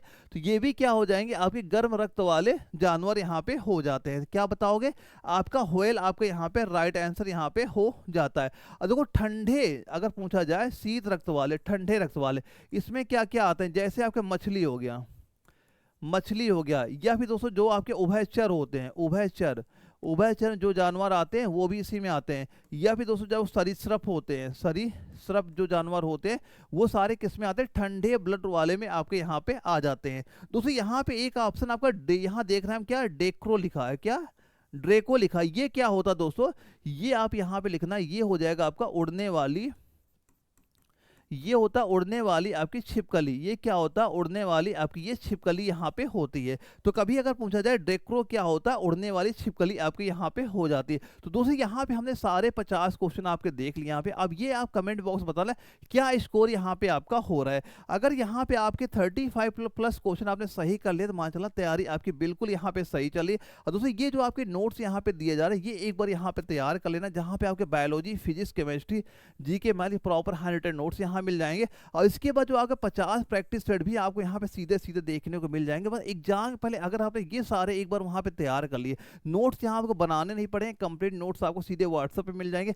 बस हो सके केवल उनकी प्रिंट आउट यहाँ पे निकलवा लेना, प्रिंट आउट निकलवाने के बस केवल उनकी तैयारी वहाँ पे कर लेना। अगर एक बार ये कंप्लीट नोट्स वहाँ पे तैयार कर ले तो जब एग्जाम आपका लगेगा सीधे सीधे क्वेश्चन यहाँ से आपके पेपर में वहाँ पे देखने को मिल जाएंगे। और किसी बच्चे को वहाँ कोई अगर डाउट भी वहाँ पे होता तो ये आपका व्हाट्सअप नंबर मेरा शो ही कर रहे हैं यहाँ पे, व्हाट्सएप मुझे मैसेज कर दे, जो भी आपका डाउट होगा वो मैं बिल्कुल यहाँ पे क्लियर कर दूंगा। तो ओके सर, कल हम लोग फिर मिलेंगे साथ में एक अगली प्रैक्टिस सेट के साथ। यहाँ पे एग्जाम तक जो मैंने जितने भी प्रैक्टिस सेट करा रहा हूँ सारे आप तैयार करते चलना। जब आपका पेपर वहाँ पे लगेगा आप खुद ही कहोगे सारे क्वेश्चन यहीं से आपको सीधे सीधे आपको देखने को मिल जाएंगे। तो ओके सर, कल हम लोग मिलेंगे फिर एक अगली प्रैक्टिस सेट में।